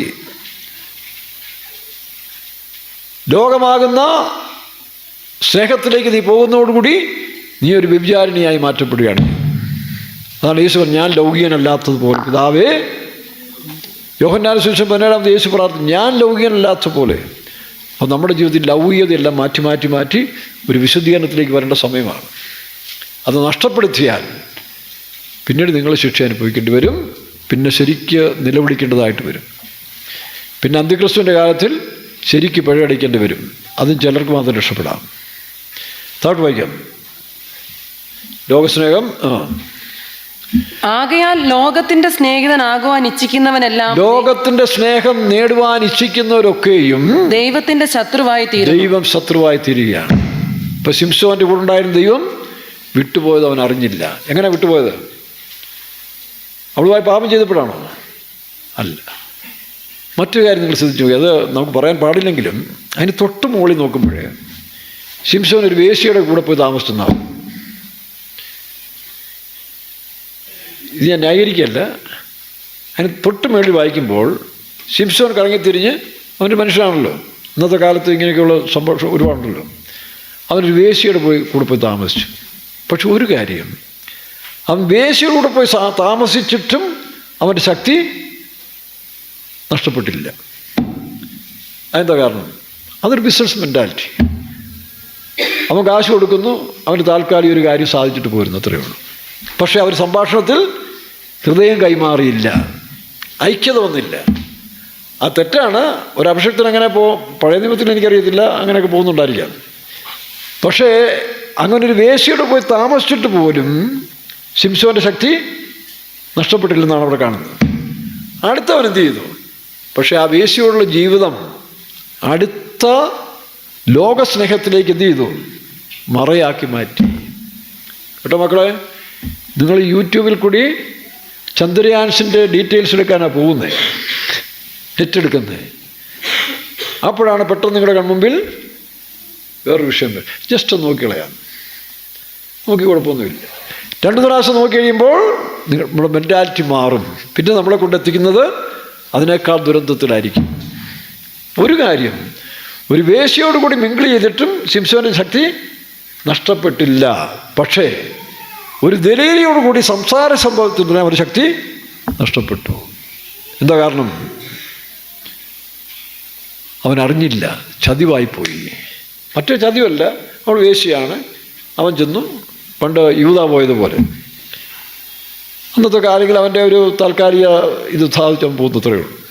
പക്ഷെ ഇതല്ല, അവൻ്റെ ഹൃദയം കവർന്നു. അവൻ്റെ അകത്തിരുന്ന ആത്മീയ മനുഷ്യനെ വിളന്ത് ചെയ്തു. കൊല്ലാക്കൊല, അതാണ് ലോകസ്നേഹം. ദൈവത്തിന് ശത്രുത്വം. വായിക്കത്തോട്ട്. അവർക്ക് ദൈവം ശത്രുവായി മാറുന്നു. വീണ്ടും വായിച്ചു. ആകയാൽ ലോകത്തിന്റെ സ്നേഹിതനാകുവാൻ ഇച്ഛിക്കുന്നവനെല്ലാം ദൈവത്തിന്റെ ശത്രുവായി തീരുന്നു. അങ്ങനെ ഇപ്പോൾ അവൻ എന്ത് ചെയ്തു? ഒരു വേശ്യയോട് കൂടി അവൻ സമ്പർക്കം ചെയ്തിട്ടും ആ തെറ്റ്, പക്ഷെ ആ തെറ്റ് അവൻ എന്ത് ചെയ്തില്ല?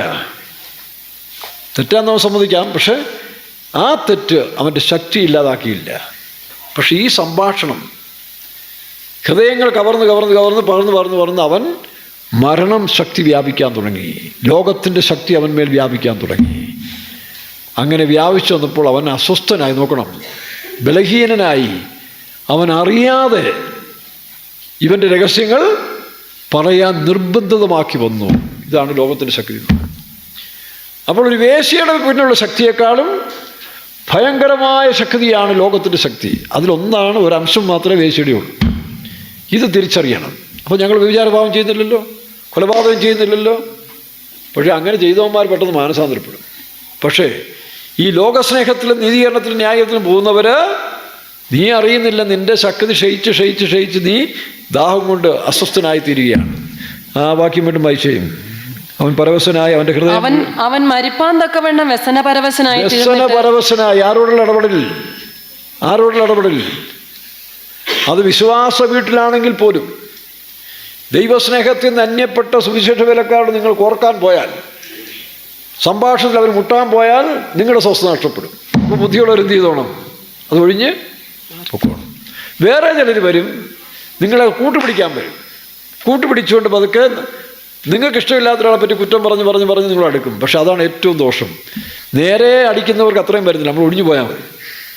പണ്ടൊരാൾ പറയും, കൊമ്പനെ ഭയപ്പെടേണ്ട മോഴെ ഭയപ്പെടണം എന്ന് പറഞ്ഞതാ. എന്താ കാരണം? കൊമ്പൻ ഈ സൂത്രം എന്ന് പറയുന്നത്, കൊമ്പൻ വരുമ്പോൾ കാടിളക്കി കൊമ്പ് ഇളക്കി വരുമ്പോൾ ആ ശബ്ദം കേട്ട് ഓടാം.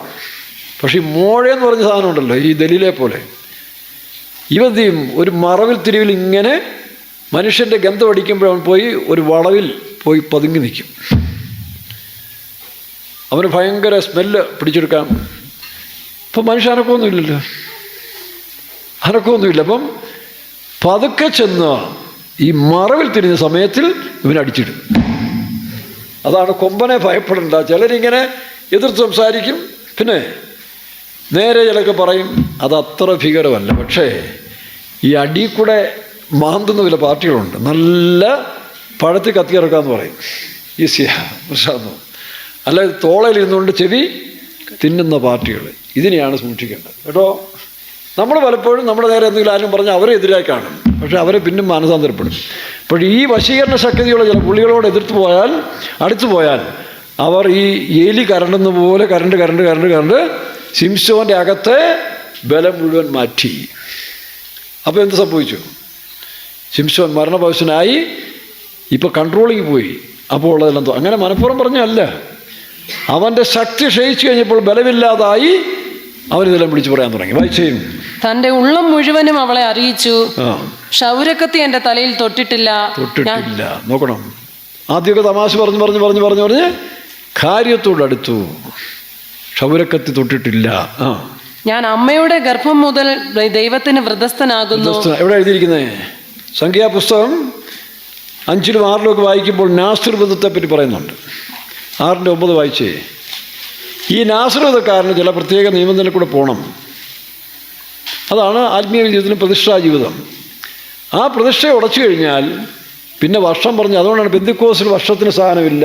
നിൻ്റെ ജീവിതത്തിൽ വേലക്കാരുടെ ആയാലും ശരി, ഏതെങ്കിലും ജീവിതത്തിൽ തെറ്റുകൾ സംഭവിച്ചിട്ടുണ്ടെങ്കിൽ, അത് വ്യഭിചാരഭാവം മാത്രമല്ല, പല ഭാവങ്ങളും, അതോടെ പ്രതിഷ്ഠയും പോയി. പിന്നെ ഒന്നേ തുടങ്ങണമെന്ന് പറഞ്ഞിരിക്കും. അത് ആദ്യത്തെ പ്രതിഷ്ഠ. നമ്മൾ പിന്നെയും പറയുന്നത് എന്താ? ഞാൻ 81-ൽ ഇറങ്ങി, ഇപ്പം 45 വർഷമായി. അതുപോയി ഇടയ്ക്ക് കോപിച്ചാൽ പോലും മതി. ശരിയായ കോപമോ എന്തെങ്കിലും പ്രശ്നങ്ങൾ ചെയ്താൽ, അല്ലെങ്കിൽ ജടിക ചിന്തകൾ പുറത്ത് വന്നാൽ പ്രതിഷ്ഠയും പോകും. പിന്നെ ഒന്നേ തുടങ്ങണമെന്നാ. 9 വായിച്ചേ. അവന്റെ അടുക്കൽ വെച്ച് വല്ലവനും പെട്ടെന്ന് മരിക്കുകയും അവന്റെ നാസിർവ്രതമുള്ള തലയെ അശുദ്ധമാക്കുകയും ചെയ്താൽ അവൻ തന്റെ ശുദ്ധീകരണ ദിവസത്തിൽ തല ക്ഷൗരം ചെയ്യണം. നോക്കണം, ഇപ്പോൾ അവൻ്റെ എന്ത് ചെയ്തു? ശക്തി നഷ്ടപ്പെട്ടു. അവൻ മരിച്ചവനുമായിട്ട് സമ്പർക്കം കൂടി. മരിച്ച സ്ത്രീയായിട്ട്, അല്ലെങ്കിൽ സംഭാഷണങ്ങൾ, പാവം ചെയ്തില്ല. ആ സംഭാഷണം ചെയ്തപ്പോൾ തന്നെ അവൻ്റെ അഭിഷക്ത ശക്തി അങ്ങ് നഷ്ടപ്പെട്ടു. ഇനി അവൻ ക്ഷൗരം ചെയ്യേണ്ടത് ആവശ്യമാണ്. അപ്പോൾ ഒരു വിധത്തിൽ ദൈവം നന്മയെ ചെയ്തത്. കാരണം ഈ അല്ലെങ്കിൽ കപടഭക്തിക്കാരനായിട്ട് പോകും. സുവിശേഷ വേലക്കാരും പ്രതീക്ഷിക്കപ്പെട്ടെന്ന് പറയുന്നെങ്കിൽ തന്നെയും ജീവിതത്തിൽ തെറ്റ് സംഭവിച്ച് വേണ്ടാത്ത ബന്ധങ്ങളും കൂട്ടായ്മയിലേക്കും പോയി കഴിഞ്ഞാൽ അത് വിശ്വാസികളായിരുന്നാലും അവരുടെ ആശീർവാദം അല്ലെങ്കിൽ ദൈവമായിട്ടുള്ള ബന്ധം നഷ്ടപ്പെടും. പക്ഷേ മുടിയുണ്ട്. ശിംശോൻ്റെ മുടിയുള്ളപ്പോൾ എന്ത് ചെയ്യും? ആൾക്കാർ വിചാരിക്കുന്നത് ഇവൻ പഴയ ശിംശോനാണ്. അതാണ് കപടഭക്തി. ഭാവിക്കേണ്ടതിന് വിധേ ഭാവിച്ചില്ല. ഭക്തിയുടെ വേഷം ധരിക്ക് ശക്തിയെ. അതുകൊണ്ടാണ് ദൈവം ചിലപ്പോൾ പരസ്യമാക്കി കളയുന്നത്. അങ്ങനെ നമ്മൾ കപടഭക്തിക്കാരായി പോകാൻ ദൈവത്തിന് ഇഷ്ടമില്ലാത്തതുകൊണ്ടാണ് ചിലപ്പോൾ ചിലരെ പരസ്യമാക്കി കളയും. ഞാൻ നിന്നെ പരസ്യപോലമാക്കുമെന്ന് പറയുന്നില്ലയോ? അപ്പം രഹസ്യത്തിൽ ചെയ്യുന്ന കേട്ടോ, കുടുംബജീവിതം ചെയ്യുന്നവർ ശ്രദ്ധിച്ചോണം. ഭർത്താവിനെ കളിപ്പിച്ചും ഭാര്യയെ കളിപ്പിച്ചുമൊക്കെ ജീവിക്കുന്നവർ സൂക്ഷിച്ചോണം. ഒരു ദിവസം നീ അനാവൃതയായി മാറും, നഗ്നയായി മാറും. അതെന്തിനാ? ഇല്ലെങ്കിൽ നീ നിത്യ നരകത്തിലേ പോകത്തുള്ളൂ. അപ്പോൾ ദൈവം അനുവദിച്ചു കൊടുക്കും നിന്നെ പരസ്യമാക്കി കളയാൻ. ആ പരസ്യമാകുമ്പോൾ ആൾക്കാർ മനസ്സിൽ അവിടെ എടാ ശിംശോൻ്റെ തലമുടി എന്ത് ചെയ്യും? വായിച്ചു താഴോട്ട് വായിച്ചേ. ക്ഷൗരം ചെയ്താൽ എൻ്റെ ബലം എന്നെ വിട്ടുപോകും, ഞാൻ ബലഹീനനായി ശേഷം മനുഷ്യരെ പോലെ ആകുമെന്ന് അവളോട് പറഞ്ഞു. ഇപ്പോൾ അവൻ ആരായി തീർന്നു? ബലഹീനായി തീർന്നു. അവൻ ഈ ബന്ധത്തിൽ വന്നതോടുകൂടി ബലഹീനായി തീർന്നു. ഇനി അവൻ എന്തെങ്കിലും ഗതി ഉണ്ടാകണമെങ്കിൽ ആദ്യം ക്ഷൗരം ചെയ്യണം. താഴോട്ട് വായിച്ചേ. താഴെ തന്റെ ഉള്ളം മുഴുവനും അവൻ സംഖ്യാപുസ്തകം. അവന്റെ അടുക്കൽ വെച്ച വല്ലവനും പെട്ടെന്ന് മരിക്കുകയും അവന്റെ നാശീർവൃതമുള്ള തലയെ അശുദ്ധമാക്കുകയും ചെയ്താൽ അവൻ തന്റെ ശുദ്ധീകരണ ദിവസത്തിൽ തല ക്ഷൗരം ചെയ്യണം. നോക്കണം. പിന്നെ രക്ഷ അതേ ഉള്ളൂ. ക്ഷൗരം ചെയ്യാന്ന് പറഞ്ഞാൽ മുട്ടയടിക്കുക. അതിൻ്റെ അർത്ഥം വെറുമയാക്കുക. ജീവിതത്തിൽ തെറ്റ് സമ്മതിച്ചുകൊണ്ട് കുറ്റങ്ങൾ ഏറ്റുപറയുക എന്നുള്ളതാണ് അതിൻ്റെ അർത്ഥം. ഏറ്റു പറഞ്ഞിട്ട് എന്ത് ചെയ്യണം? കുറേ കാലങ്ങൾ നീ സ്വയം ശിക്ഷിച്ചിരിക്കണം. കുറേ കാലത്തേക്ക് നീ തന്നെ ശിക്ഷ കൊടുത്ത് നിന്നെ പക്കതിനാന്ന് കാണാതെ ദൈവസന്നിധിയിൽ താഴ്ന്നിരിക്കണം. ചിലപ്പോൾ സഭക്കാർ കൊടുക്കും, ഇത്ര ദിവസം താഴ്ന്നില്ല, അല്ലെങ്കിൽ സാക്ഷിയില്ല, തിരുത്താഴിൽ മറ്റേ മറിച്ചൊക്കെ പറയത്തില്ല. അതല്ല, സ്വയം താഴണം. പക്ഷെ ആ കാലങ്ങളിൽ നമ്മൾ പരിഹസിക്കപ്പെടും, പിന്നെ നിന്ദിക്കപ്പെടും, ആക്ഷേപിക്കപ്പെടും. അപ്പോൾ അതുകൊണ്ട് ഇവളോൾ ഈ സ്ത്രീയോട് പറഞ്ഞു, ഞാൻ ബലഹീനായി കഴിഞ്ഞാൽ, അല്ലെങ്കിൽ ഈ മുടി പോയിക്കഴിഞ്ഞാൽ ഞാൻ ആരായിത്തീരും. പക്ഷേ ഇപ്പം മുടി പോകുന്നതിന് മുമ്പ് അവൻ ആരായി തീർന്നു? ബലഹീനായി തീർന്നു. ഇനി അവൻ എന്തെങ്കിലും ഒരു ഹോപ്പുണ്ടെങ്കിൽ, ഒരു ഹോപ്പുണ്ട് അവസാനത്തിൽ. അതുകൊണ്ട് എന്നെ കേൾക്കുന്ന വിശ്വാസികളെ വേലക്കാരെ, നിങ്ങൾ വലിയ വിശുദ്ധരായി ചമഞ്ഞ് നടക്കരുത്, കപടഭക്തിക്കാരായി നടക്കരുത്. നിങ്ങൾ സുവിശേഷ വേലയിൽ വന്ന്, ഞാനായിരുന്നാലും നിങ്ങളായിരുന്നാലും ശരി, വിശ്വാസിയായി വന്ന് പരിശുദ്ധാത്മാവിൻ്റെ അഭിഷേകം പ്രാപിച്ചതിന് ശേഷം എന്നെങ്കിലും തെറ്റിലകപ്പെട്ടെങ്കിൽ നിങ്ങളുടെ പ്രതിഷ്ഠ നഷ്ടപ്പെട്ടു. പിന്നെ നിങ്ങൾക്ക് പ്രതിഷ്ഠ പറയാൻ അവകാശമില്ല. ചിലരെ ദൈവം രഹസ്യമായിട്ട് കഴുകിയെടുക്കും, വലിയ കുഴപ്പമില്ലാത്തവർ. അല്ലെങ്കിൽ രക്ഷയില്ലാവരും പരസ്യകോലമാക്കി മാറ്റും. അങ്ങനെയാണ് പലരും ശിക്ഷിക്കപ്പെടുന്നത്. അതുകൊണ്ട് ഇന്ന് മാന്യന്മാരായിരിക്കുന്നവർ കുടുംബജീവിതത്തിൽ വിശുദ്ധിയുടെ പ്രമാണത്തെ ലംഘിച്ചുകൊണ്ട് കുടുംബജീവിതം താറുമാറാക്കുന്ന ഭാര്യ ഭർത്താക്കന്മാരെ സൂക്ഷിച്ചോണം. നീ മാനസാന്തരപ്പെട്ടില്ലെങ്കിൽ നീ ഒരു ദിവസം പരസ്യകോലമാകും. നിന്റെ ഇടപാടുകൾ സുതാര്യമല്ലെങ്കിൽ ദൈവം നിന്നെ പരസ്യമാക്കും. അത് നന്മയാകട്ടോ. പരസ്യമാകാതിരിക്കുന്നവരുണ്ട്, അവർ നിത്യനരകത്തിൽ പോകും. ഇവിടെ ശിംശോൻ ഇപ്പോൾ ക്ഷൗരം ചെയ്തു. എന്തുകൊണ്ടാണ് ദൈവം ഈ അഭിഷേകത്തിൻ്റെ തലമുടി ക്ഷൗരം ചെയ്യാൻ അനുവദിച്ചത്? കാരണം അവൻ ബലം പോയി, അവൻ വ്യവസ്ഥ തെറ്റി, നിയമം തെറ്റിച്ചു. അപ്പോൾ ഫെലിസ്ത്യ ദേശത്തിന് ഇസ്രായേലിലെ പുരോഹിതൻ ഒന്നും ക്ഷൗരം ചെയ്യുമോ? ഇല്ല. അവനെ അവർ തന്നെ ക്ഷൗരം ചെയ്തു കേട്ടോ. അതുകൊണ്ട് TPM സുവിശേഷ വേലക്കാർ ഓർത്തോണം, നിങ്ങളെ വേഷം കെട്ടി നടന്നുകൊണ്ട് കാര്യമൊന്നുമില്ല. സുവിശേഷ വേലയിൽ വന്ന് പരിശുദ്ധാത്മാവിഷയം പ്രാപിച്ചതിന് ശേഷം തെറ്റുകൾ സംഭവിച്ചിട്ടുണ്ടെങ്കിൽ വിവിധ തെറ്റുകൾ വരാം. ഇപ്പം ഇവനെ സ്ത്രീയായിട്ട് പാപമൊന്നും ചെയ്തില്ല, ചെയ്തോ? സംഭാഷണം തുടങ്ങിയതേ ഉള്ളൂ. വേശ്യയുടെ അടുത്ത് പോയി പാപം ചെയ്തു. ഒരു പക്ഷേ അതെന്തുകൊണ്ടാണെന്ന് എനിക്കറിയില്ല, അങ്ങനെ അവർക്ക് പറയുന്നത് കാണുമെന്ന് എനിക്കറിയില്ല. പക്ഷേ അവൻ്റെ ശക്തി പോയില്ല. പക്ഷെ ഇവളുമായിട്ട് പാപം ചെയ്തില്ല, പക്ഷെ ഹൃദയം കവർന്നു. അതിൻ്റെ അർത്ഥം എന്താ? വേശ്യയോട് പാപം ചെയ്ത സമയത്ത് അവൻ്റെ മനസ്സിൻ്റെ ഏകാഗ്രത നഷ്ടപ്പെട്ടില്ല, ഒരു ക്രിയയിൽ പാപം നടന്നു, പക്ഷെ മനസ്സ് കെട്ടുപോയില്ല. ഇവിടെ ക്രിയയിൽ പാപം നടന്നില്ല, പക്ഷെ മനസ്സ് കെടുത്തിക്കളഞ്ഞു. ദൈവം വസിക്കുന്ന എവിടാ? മനസ്സിൽ. അതാണ് ക്രിസ്തുവിനുള്ള ഏകാഗ്രതയും നിർമ്മലതയും വിട്ട് വഷളായി പോകുന്നത്. എന്നിട്ട് ഈ കൂട്ടരെന്ന് പറയും, ഞങ്ങൾ 7-ാം കൽപ്പന ലംഘിച്ചിട്ടില്ല. പക്ഷെ നീ രഹസ്യമായിട്ട് ഈ കൃപ നഷ്ടപ്പെട്ടവരോട് ഐക്യപ്പെട്ടപ്പോഴേ നിൻ്റെ അഭിഷേകം പോയി. ഇനി നീ ക്ഷൗരം ചെയ്യണം. ഒന്ന് ക്ഷൗരം ചെയ്തെങ്കിലേ നിനക്ക് അല്പമെങ്കിലും വീണ്ടെടുപ്പ് കിട്ടുകയുള്ളൂ. അങ്ങനെ അതുകൊണ്ടാണ് ഈ പെലിസ്ത്യരുടെ കയ്യിൽ ഇവനെ ഏൽപ്പിച്ചു കൊടുത്ത് അവരൊന്ന് ക്ഷൗരം ചെയ്തു. വായിച്ചേ. തന്റെ ഉള്ളം മുഴുവനും അവൻ അറിയിച്ചു എന്ന് കണ്ടപ്പോൾ ദലീല പെലിസ്ത്യ പ്രഭുക്കന്മാരെ വിളിപ്പാൻ ആളയച്ചു. എന്തിനാ ഇവിടെ? ഓരോരുത്തരും 1200 വെള്ളിപ്പണം. അപ്പൊ പണത്തിന് വേണ്ടി ആരെയും വിൽക്കും? നമുക്കറിയാം, യൂദാ പോലും വിറ്റു. ഇന്ന് മറ്റൊരു പിശാചാണ് സുവിശേഷ വേലക്കാരിൽ ദ്രവ്യാഗ്രഹം കയറിക്കഴിഞ്ഞാൽ അവരുടെ ലക്ഷ്യം തെറ്റും. ആരെയും കാട്ടിക്കൊടുക്കും, കൂടെയുള്ളവരെയും കാണിച്ചു കൊടുക്കും, കൂട്ടുവേലക്കാരെയും കാണിച്ചു കൊടുക്കും, സഹവിശ്വാസികളും കാണിച്ചു കൊടുക്കും. ഇതെല്ലാം ഇനി അധികമായിട്ട് വരും. അപ്പോൾ ആ കാശും വാങ്ങിച്ച് അവൾ എന്ത് ചെയ്തു നോക്കണം. അവിടെ അവളുടെ മടിയിൽ ഒതുക്കിയെന്നാണ് അങ്ങനെ വാക്യമുണ്ട്. അവളെ വായിച്ചേ 19-ാം വാക്യം 16-ന്റെ അവൾ അവനെ മടിയിൽ ഉറക്കി. മടിയിൽ ഉറക്കി. അവളുമായിട്ട് പാപം ചെയ്താൽ നമ്മൾ കാണുന്നില്ല, പരിചയപ്പെട്ടതേ ഉള്ളൂ, സംഭാഷിച്ചതേ ഉള്ളൂ. മടിയിൽ ഉറക്കി.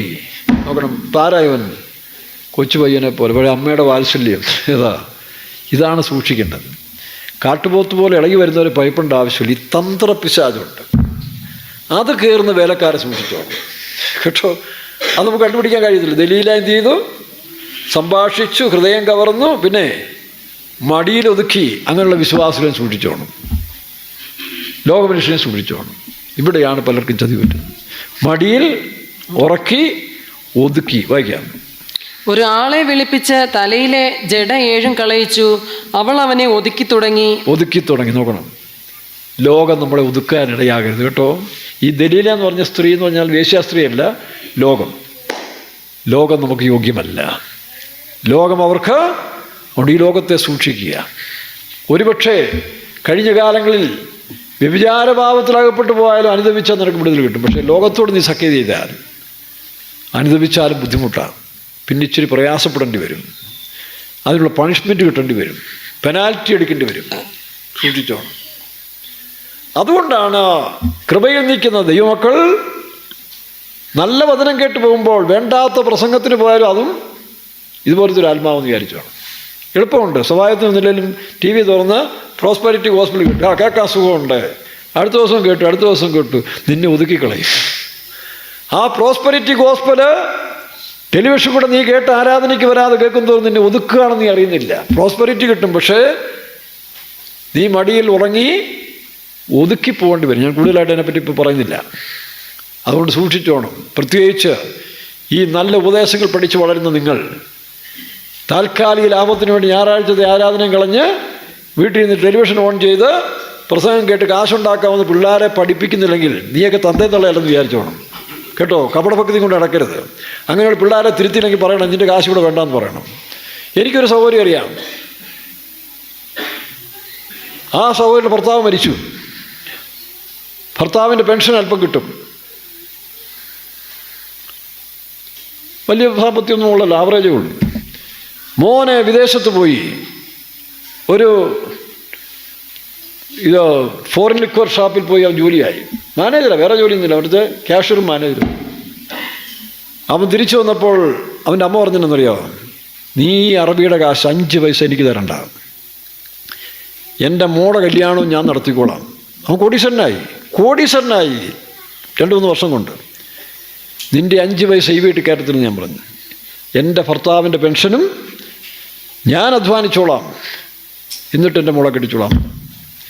നിൻ്റെ 5 പൈസ ഇവിടെ വേണ്ടാന്ന് പറഞ്ഞു. കാരണം അത് ദൈവഹിതമില്ലാത്ത കാശാണ്. എത്ര മാതാപിതാക്കന്മാർ പറയും? പക്ഷേ അവനനുസരിച്ചില്ല. അവനോട് അവൻ്റെ അമ്മ പറഞ്ഞു, അവൻ്റെ സ്വന്തക്കാർ പറഞ്ഞു, നീ ആ ജോലി വിട്ടിട്ട് വാ, നിനക്ക് പറ്റിയതല്ല. പക്ഷെ അവൻ്റെ കൂട്ടുകാർ പറഞ്ഞു, കാരണം കൂട്ടുകാർ അവൻ്റെ ബിസിനസ് പാർട്ട്നേഴ്സായി, ഇവൻ്റെ കാശ് കൊണ്ട് പല കാര്യം ചെയ്യാൻ തുടങ്ങി. പക്ഷേ കുറേ കഴിഞ്ഞപ്പോൾ ന്യായവിധി ആ കുടുംബത്തിനുണ്ടായി. അതിനുശേഷം അവന് മാനസിക അസ്വസ്ഥനായി, ജോലിയും കളഞ്ഞ് ഇപ്പോൾ എവിടെയാണെന്ന് അറിയത്തില്ല, അലഞ്ഞു നടക്കുക. മനസ്സിലായോ? നിങ്ങൾ അങ്ങനെയുള്ള മാതാപിതാക്കന്മാരാണോ? ദൈവവ്യവസ്ഥ വിട്ട് കൂട്ടായ്മയില്ലാതെ അന്യായമായ കാശ് കൊണ്ടിരുമ്പോൾ അതൊക്കെ തിന്ന് പരിചയിച്ചാൽ നീ കക്കേണ്ടി വരും, തിരിച്ച് ഛർദ്ദിക്കേണ്ടി വരും. മാന്യന്മാരായിട്ട് നടന്നിട്ട് കാര്യമൊന്നുമില്ല. അതുകൊണ്ട് മക്കളെ ഇന്നാളൊരുത്തം പറഞ്ഞ പോലെ കാലിത്തീറ്റ കൊടുത്ത് വളർത്തരുത്. നല്ല മുലപ്പാൽ, ദൈവവചനം എന്ന പാൽ കൊടുത്ത് വളർത്തിക്കോണം. പക്വത കാണിക്കാം. അതുകൊണ്ടാണ് ദൈവം ചില സമയത്ത് നിൻ്റെ ക്ഷൗരം ചെയ്യിക്കും. ഇപ്പം ശിംശോൻ ആരല്ല, എല്ലാവർക്കും വെളിപ്പെട്ടു. ഈ മുടിയോടുകൂടിയാണ് അവന് ഫെലിസ്ത്യരെ ബന്ധിച്ചിരുന്നാൽ ദൈവം കുറ്റക്കാരനാകും. അതുകൊണ്ട് അവൻ്റെ മുടി ക്ഷൗരം ചെയ്യിച്ചു. ഇപ്പോൾ എന്ത് ചെയ്തു? അവർ ബന്ധിച്ചു. വായിക്കാം. അവന്റെ ശക്തി അവനെ വിട്ടു 16-20 വായിച്ച്. അവന്റെ ശക്തി അവനെ വിട്ടുപോയി. പിന്നെ അവൾ ശിംശോനെ പെലിസ്ത്യർ ഇതാ വരുന്നു എന്ന് പറഞ്ഞു. ഉടനെ അവൻ ഉറക്കമുണർന്ന് യഹോവ തന്നെ വിട്ടു എന്നറിയാതെ ഇന്ന് പലരും ഇങ്ങനെ കുലുങ്ങി ഒന്ന് അഭിഷേകത്തിൽ നിറയാൻ തുടങ്ങുന്നുണ്ട്. അകത്തില്ല, പിന്നെ കൈ കൊണ്ട് എങ്ങനെ ഇങ്ങനെ പിന്നെ തല ഇങ്ങനെ ഇട്ട് കാണിക്കും. പക്ഷെ ശക്തി പോയി കേട്ടോ. ദൈവം തമ്പുരാൻ്റെ ശക്തി പോയിട്ട് പിന്നെ ഇപ്പം ആക്ഷൻ പ്രകടനമാണ്. ആൾക്കാരെ കാണിക്കാൻ ഇങ്ങനെ ആർക്കിട്ട് കുത്താൻ പോവാ, പിന്നെ തറയിട്ടാട്ട്. അത് കാണുമ്പോഴേ അറിയാം നിൻ്റെ ശക്തി ദൈവത്തിൻ്റെ ശക്തി പോയി. തന്നെയല്ല, തൊട്ട് പിന്നാലെ അവർ ഫെലിസ്ത്യർ കണ്ടു കുത്തിപ്പൊട്ടിച്ചു. വായിക്കാം. ഞാൻ മുമ്പിലത്തെ പോലെ കുടഞ്ഞൊഴിഞ്ഞുകളയും എന്ന് വിചാരിക്കത്തേ ഉള്ളൂ, പക്ഷെ കുടച്ചിലില്ല. അതുകൊണ്ടാണ് കോപം വരുന്നത്. അതുകൊണ്ടാണ് നിനക്ക് നേരിടാനുള്ള ശക്തി ഇല്ലാത്തതുകൊണ്ട് കോപം വരുന്നത്, ന്യായം പറയുന്നത്. കാരണം അകത്തിരിക്കുന്ന മറ്റവനാണ്. വായിക്കാം. ഫെലിസ്ത്യരോ അവനെ പിടിച്ച് കണ്ണു കുത്തിപ്പൊട്ടിച്ചു ഗസയിലേക്ക് കൊണ്ടുപോയി. ആദ്യം നിന്റെ ദർശനം നഷ്ടപ്പെടും. നിന്റെ അഭിഷേകം പോകുമ്പോൾ നീ ദർശനമില്ലാത്തവരായി സാധാരണ മനുഷ്യരെ പോലെ അലഞ്ഞു തിരിയേണ്ടി വരും. തീർന്നില്ല. വായിക്കാം. ചെമ്പു ചങ്ങല കൊണ്ട് ബന്ധിച്ചു. നോക്കണം, ചെമ്പ് ചങ്ങല. ഇരുമ്പ് പിന്നെയും പൊട്ടിക്കാം, പക്ഷേ ചെമ്പ് ചങ്ങല പൊട്ടിക്കാനൊക്കെ, കാരണം അത്രയ്ക്ക് സ്ട്രോങ് ആണ്. ഇരുമ്പിനേക്കാൾ സ്ട്രോങ് ആണ് ചെമ്പ്. ഇരുമ്പിന് ഭാരക്കൂടുതലുണ്ടല്ലോ, പക്ഷേ ചെമ്പ് ചങ്ങല കൊണ്ട് ഒരു കാലത്തും പൊട്ടിക്കാൻ വയ്യാത്ത വിധത്തിൽ. വായിക്കാം. അവൻ കാരാഗ്രഹത്തിൽ മാവ് പൊടിച്ചുകൊണ്ടിരുന്നു. അവന്റെ തലമുടി കളഞ്ഞ ശേഷം വീണ്ടും വളർന്നു തുടങ്ങി. എന്നാൽ ദൈവം അവൻ്റെ ഒരു കരുണ കാണിച്ചു. അവൻ ക്ഷൗരം ചെയ്തത് കൊണ്ടാണ് വീണ്ടും മുടി വളർന്നത്. ശ്രദ്ധിച്ചോണം. അങ്ങനെ ക്ഷൗരം ചെയ്യുന്നില്ലെങ്കിൽ യിരെമ്യാ പറയുന്നു, നീ കഴുകനെ പോലെ നിന്റെ തല മൊട്ടയാക്കി നീ കുന്നിൽ പോയി താമസിക്കേ, 10 പേര് കാണട്ടെ നിന്റെ ജീവിതത്തിൽ അപാകതയുണ്ടായി, അല്ലെങ്കിൽ നിനക്കെന്തോ സംഭവിച്ചു, നാട്ടുകാർ വായിച്ചെടുക്കട്ടെ. അത് നിന്റെ ന്യായവിധി മാറ്റിത്തരും. അതല്ല, നീ വീണ്ടും വെള്ളയും ചുറ്റി മീശയും മേടിച്ച് കപടഭക്തിക്കാരനായിട്ട് നടന്നാൽ അങ്ങനെയുള്ള വേലക്കാരെ ദൈവത്തിന് പോലും രക്ഷിക്കാൻ കഴിയത്തില്ല. പക്ഷെ ഇവൻ ശിക്ഷിക്കപ്പെട്ടു. ദൈവം സ്നേഹിക്കുന്നവരെ ശിക്ഷിക്കുന്നു. ഫെലിസ്ത്യരെ കൊണ്ട് തന്നെ അവൻ ശിക്ഷിച്ചു. ഫെലിസ്ത്യ പാളയത്തിൽ പോയി ഐക്യപ്പെടാൻ പോയപ്പോൾ അവരെ കൊണ്ട്, അപ്പോൾ നിങ്ങൾ വ്യവസ്ഥയില്ലാതെ ലോകമനുഷ്യരുമായിട്ട് ബന്ധപ്പെട്ടാൽ അവരെ കൊണ്ട് തന്നെ നിങ്ങളെ പാഠം പഠിപ്പിക്കും കേട്ടോ. നമ്മുടെ ദൈവമക്കൾ വളരെ ജാഗ്രതയായിരിക്കണം. ഇന്ന് നിങ്ങളെ താലോലിക്കുന്നവരെ, ഇന്ന് നിങ്ങളെ മടിയിൽ ഉറക്കുന്നവരെ, നല്ല കുശലം പറയുന്നവർ നാളെ നിനക്ക് ശത്രുവായിട്ട് വരും. എഴുതി വെച്ചു. അതുകൊണ്ട് ആ ബന്ധങ്ങളെല്ലാം വിട്ടേക്കണം. ഉള്ളതുകൊണ്ട് ജീവിക്കാൻ പഠിച്ചാൽ മതി. അങ്ങനെ മുടി പോയപ്പോൾ മൊട്ടയായി. ഇപ്പോൾ ശിംശോൻ അവഹേളിക്കപ്പെടുകയാണ്. കാണുന്നവരെല്ലാം നിന്ദിക്കപ്പെട്ടു, അവഹേളിക്കപ്പെട്ടു. അതവൻ്റെ ഗുണമായി മാറി. അവൻ താഴ്ത്തി കൊടുത്തു. പക്ഷേ ദൈവം കരുണ കാണിച്ചു. വീണ്ടും അവൻ്റെ മേൽ അങ്ങനെയുള്ള മേൽ കൃപ പകരാൻ തുടങ്ങി. അവൻ്റെ മുടി വളരാൻ തുടങ്ങി. വായിച്ചേ. അനന്തരം ഫെലിസ്ത്യ പ്രഭുക്കന്മാർ നമ്മുടെ വൈരിയായ ശിംശോനെ നമ്മുടെ ദേവൻ നമ്മുടെ കയ്യിൽ ഏൽപ്പിച്ചിരിക്കുന്നു എന്ന് പറഞ്ഞ് 25-ാം വാക്യം വായിച്ചേ. അവന്റെ തലമുടി കളഞ്ഞ ശേഷം വീണ്ടും വളർന്നു തുടങ്ങി. തലമുടി വായിരേ, വേറൊരാൾ വായിരേ. അവർ ആനന്ദത്തിലായപ്പോൾ നമ്മുടെ മുമ്പിൽ കളിപ്പാൻ ശിംശോനെ കൊണ്ടുവരാൻ. ശിംശോന്റെ അവസ്ഥ നോക്കിയേ. അവനെ നമ്മുടെ മുമ്പിൽ കൂത്തു കളിക്കാൻ കൊണ്ടുവരാൻ പറഞ്ഞു. അങ്ങനെ ശിംശോൻ അധപ്പതനത്തിൻ്റെ ഏറ്റവും ഇതിലൊന്നും. പക്ഷെ അവൻ്റെ ഹൃദയം വേദനിക്കാൻ തുടങ്ങി. അപ്പോൾ മനസ്സിലായി ഞാൻ വ്യവസ്ഥ തെറ്റി, അതുകൊണ്ടാണ് എനിക്ക് സംഭവിക്കുന്നത്. ഈ കുറ്റബോധം വരാത്ത ഒരൊറ്റ സുവിശേഷ വേലക്കാരെ ദൈവത്തിന് രക്ഷിക്കാൻ കഴിയത്തില്ല. കുറവുകളും തെറ്റുകളും ഉണ്ടായി ലോകസ്നേഹത്തിൽ കയറി വ്യാപിച്ചതിന് ശേഷം വീണ്ടും ഭക്തിയുടെ വേഷം കാണിക്കുന്ന ഒരു സുവിശേഷ വേലക്കാരെയും ഒരു വിശ്വാസിയും രക്ഷിക്കാൻ ഈ ദൈവത്തിന് കഴിയത്തില്ല. ദൈവത്തിന് ശക്തിയില്ലാഞ്ഞിട്ടല്ല, പക്ഷേ ദൈവത്തിന് വകുപ്പില്ല. ദൈവം പാപികളോടുകൂടി കരുണ കാണി കപടഭക്തിമാരെ അവൻ വെറുക്കുന്നു.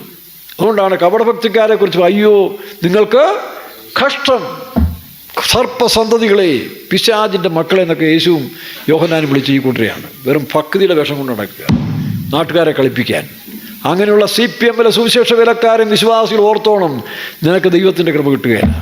പക്ഷേ ശിംശോൻ ക്ഷൗരം ജയിച്ചതുകൊണ്ട് അപ്പം തന്നെ അവൻ്റെ ന്യായവിധി തുടങ്ങി. ഒരുപക്ഷേ ഈ കപടഭക്തിക്കാരൻ നിന്നെ പരസ്യമായിട്ട് അവഹേളിക്കുന്നെങ്കിൽ, പ്രിയ വിശ്വാസിയ വേലക്കാരെ, നിന്റെ കൂടെയുള്ള കൂട്ടുവേലക്കാരോ വിശ്വാസികളോ നടത്തിപ്പുകാരോ നിന്നെ അവഹേളിക്കുമ്പോൾ നീ ക്ഷൗരം ചെയ്യപ്പെടുകയാണെന്ന് വിചാരിച്ചോണം, പേടിക്കണ്ട. അല്ലെങ്കിൽ ഈ കപടഭക്തിക്കാരോട് ദൈവം പറയും, നിങ്ങൾക്ക് അയ്യോ കഷ്ടം സർപ്പസന്തതികളെന്ന്. ഇങ്ങനെയുള്ള കപടഭക്തിക്കാരായ വേലക്കാരൻ വിശ്വാസികളും ദൈവം വിളിക്കും. ഒരു നാൾ അവർ നിത്യശിക്ഷാവിധിയിലേക്ക് തന്നെ പോകും. അതുകൊണ്ട് ഇടക്കാലത്തിൽ ഇങ്ങനെയുള്ള വേലക്കാരെ കൊണ്ട് വിശ്വാസികൾ നിനക്ക് പ്രയാസമുണ്ടാകുന്നെങ്കിൽ നീ ഭയപ്പെടണ്ട, അത് നിന്റെ ക്ഷൗരം ചെയ്യിച്ചിലാണ്. ഒരുപക്ഷെ നിന്നെ കാണുമ്പോൾ അവർ പരിഹസിക്കും, കളിയാക്കും, അവർ നിന്നെ കോമാളിയാക്കി തീർക്കും.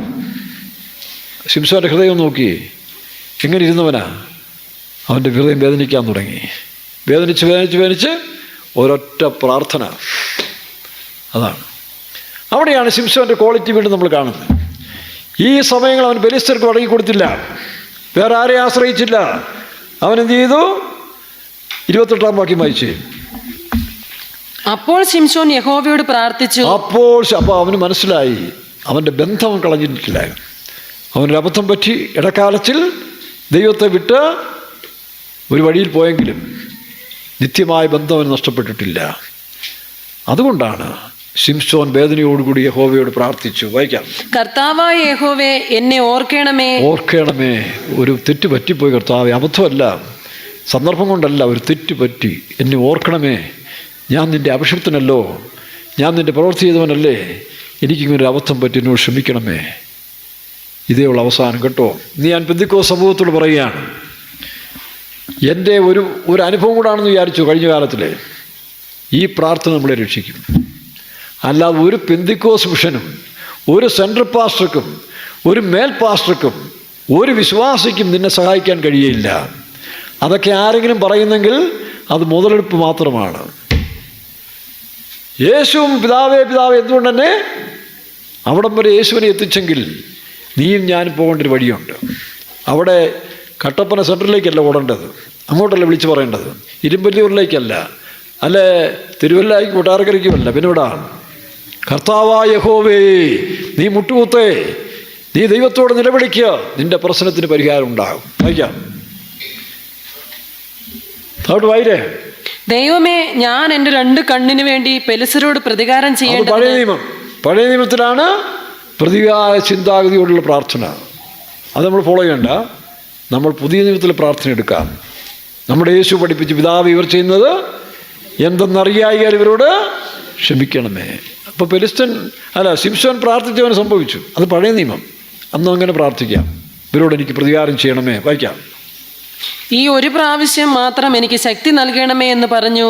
ക്ഷേത്രം നിൽക്കുന്ന 2 നടുത്തൂണും ഒന്ന് വലം കൈ കൊണ്ടും മറ്റേത് ഇടം കൈ കൊണ്ടും ശിംശോൻ പിടിച്ചു അവയോട് ചാരി, ഞാൻ പെലിസരോടുകൂടെ മരിക്കട്ടെ എന്ന് ശിംശോൻ പറഞ്ഞു. ശക്തിയോടെ കുനിഞ്ഞു.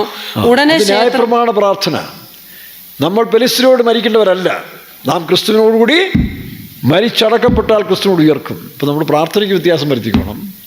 മുടി വളരുമ്പോൾ വീണ്ടും പ്രാർത്ഥിച്ചോണം, പക്ഷെ പ്രാർത്ഥനയ്ക്ക് വ്യത്യാസം വരുത്തിക്കണം. എന്താ? പിതാവ് ഇവർ ചെന്നറിയാൻ ഇവരോട് ക്ഷമിക്കണമേ. രണ്ടാമത്തത്, ഞാൻ ഈ പെലിസ്തരോട് മരിക്കുകയല്ല, എന്നിലുള്ള ജഡസ്വഭാവം മരിക്കട്ടെ, ക്രിസ്തുവിൽ ഞാൻ ഉയർക്കട്ടെ. ഈ പ്രത്യാശയുടെ പ്രാർത്ഥന വീണ്ടും പ്രാർത്ഥിക്കുന്നെങ്കിൽ നഷ്ടപ്പെട്ടു പോയ നിനക്ക് വീണ്ടെടുക്കാൻ കഴിയും. ഒരു പരിധിവരെയും തകർന്നിരിക്കുന്നതിൻ്റെ ജീവിതത്തെ പുതുപ്പിക്കാൻ കഴിയും. വീണ്ടും പ്രത്യാശയുടെ നാളെ നിന്നിൽ ഉരുവാകാൻ തുടങ്ങും. ഇങ്ങനെ പ്രാർത്ഥിച്ചിട്ട്, പിതാവേ ഇവർ ചെന്നറിയായെങ്കിൽ ഇവരോട് എൻ്റെ ദോഷം കൊണ്ടാണ് എനിക്ക് സംഭവിച്ചിരിക്കുന്നത്. ഞാൻ ജാഗ്രതയില്ലാതെ ലോകസ്നേഹത്തിലേക്ക് വന്നുകൊണ്ടാണ് എനിക്ക് സംഭവിച്ചത്. അങ്ങനെ നിലവിളിച്ച് പറ.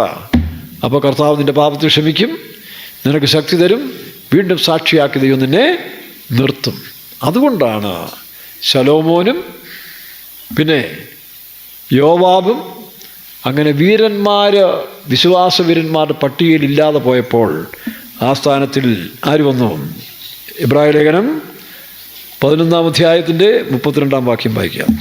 എബ്രായ ലേഖനം 11:32. അവിടെ സിംസോനും ഒരു വാക്യമുണ്ട്. അവിടെ ഗിദ്യോൻ, ബാരാക്ക്, ശിംശോൻ, ഇബ്താഗ്, ദാവീദ് എന്നിവരെയും ശാമൂവേൽ മുതലായ പ്രവാചകന്മാരെയും ലാസ്റ്റ് ആ പ്രാർത്ഥന കൊണ്ട് അവൻ കഴുകപ്പെട്ടു കഴിഞ്ഞപ്പോൾ വീണ്ടും വിശുദ്ധന്മാരുടെ പട്ടികയിലേക്ക് അവനെ ഉൾപ്പെടുത്തി.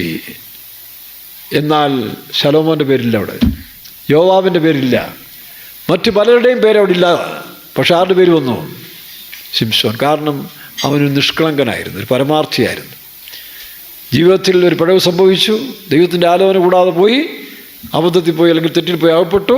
പക്ഷെ കൺഫസ് ചെയ്തു, ഏറ്റുപറഞ്ഞു, കുറ്റം ഏറ്റുപറഞ്ഞു, അവൻ വിടുതൽ പ്രാപിച്ചു. വീണ്ടും ദൈവം അവനെ വിശ്വാസവീരന്മാരുടെ പട്ടികയിൽ ഉൾപ്പെടുത്തി. ദൈവം നിന്നെ കളയില്ല, ദൈവം നിന്നെ കളയുമെന്ന് നീ വിശ്വസിക്കണ്ട. നീ ദൈവത്തിലേക്ക് വാ, വീണ്ടും ദൈവത്തോടടുത്ത് വാ. കർത്താവേ, ശിംശോന് സംഭവിച്ചതുപോലെ ഞാൻ ലോകത്തിൻ്റെ സ്നേഹിതനായി മാറിപ്പോയി, ലോകം എന്നെ ചതിച്ചു, അതെൻ്റെ കുറ്റമാണ്. ഞാൻ നിന്നോട് മാപ്പ് ചോദിക്കുന്നു കർത്താവേ, എനിക്ക് വീണ്ടും ശക്തി തരണമേ, എന്നെ ഉയർപ്പിക്കണമേ, താണുപോയ അവസ്ഥയിൽ നിന്ന് വീണ്ടും എന്നെ ഉയർപ്പിക്കണമേ.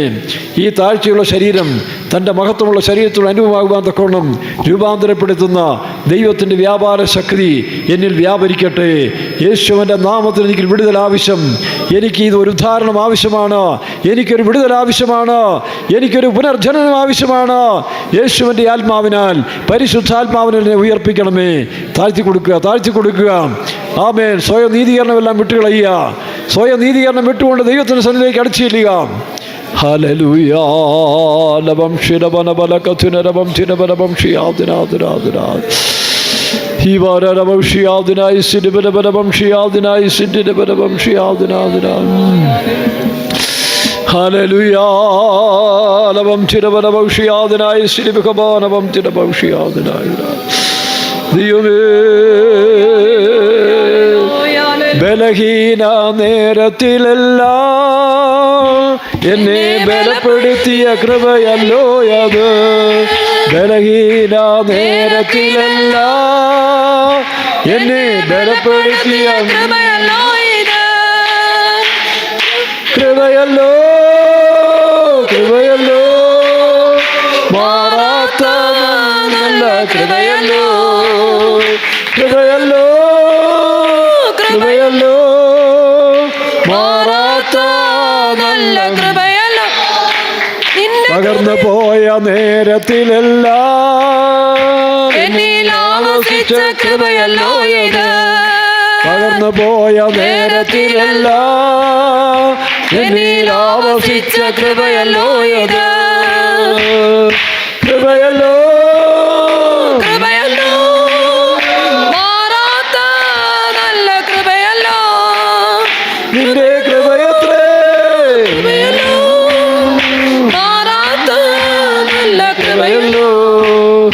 നിന്റെ കൃപയത്രേ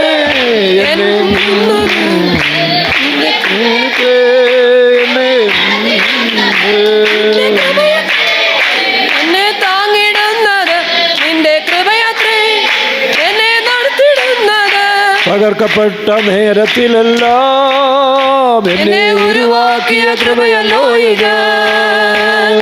പകർക്കപ്പെട്ട നേരത്തിലെല്ലാം എന്നെ ഉരുവാക്കിയ കൃപയല്ലോ ഇത്. കൃപയല്ലോ, നല്ല കൃപയല്ലോ, കൃപയല്ലോ, മാറാത്ത നല്ല കൃപയല്ലോ. കൈവിടപ്പെട്ട നേരത്തിലെല്ലാം എന്നെ പേപ്പണച്ച കൃപയല്ലോ അത്. കൈവിടപ്പെട്ട നേരത്തിലെല്ലാം എന്നെ പേപ്പണച്ച കൃപയല്ലോ ഇത്. കൈവിടപ്പെട്ട നേരത്തിലെല്ലാം. ആമേൻ. ഹല്ലേലൂയ. ഓ ധിവാരവശിയാധിനാഥ ഹല്ലേലൂയ. ഇവരവംശിയാദനായി ശിരവരവംശിയാദനായി. ആമേൻ.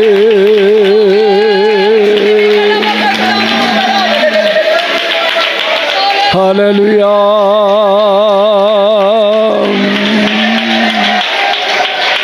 ഹല്ലേലൂയ.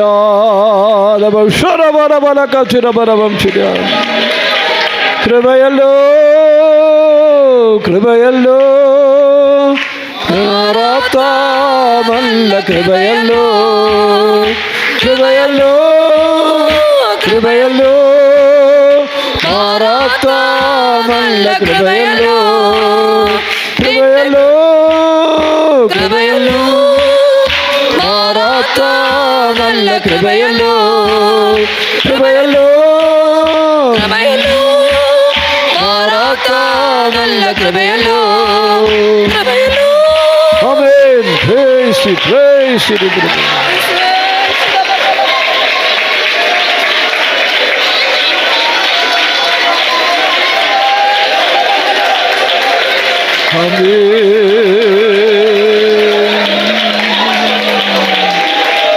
ഹല്ലേലൂയ. ഹല്ലേലൂയ. ഹല്ലേലൂയ.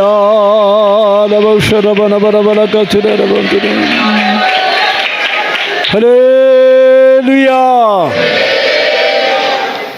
പ്രാർത്ഥിക്കുക.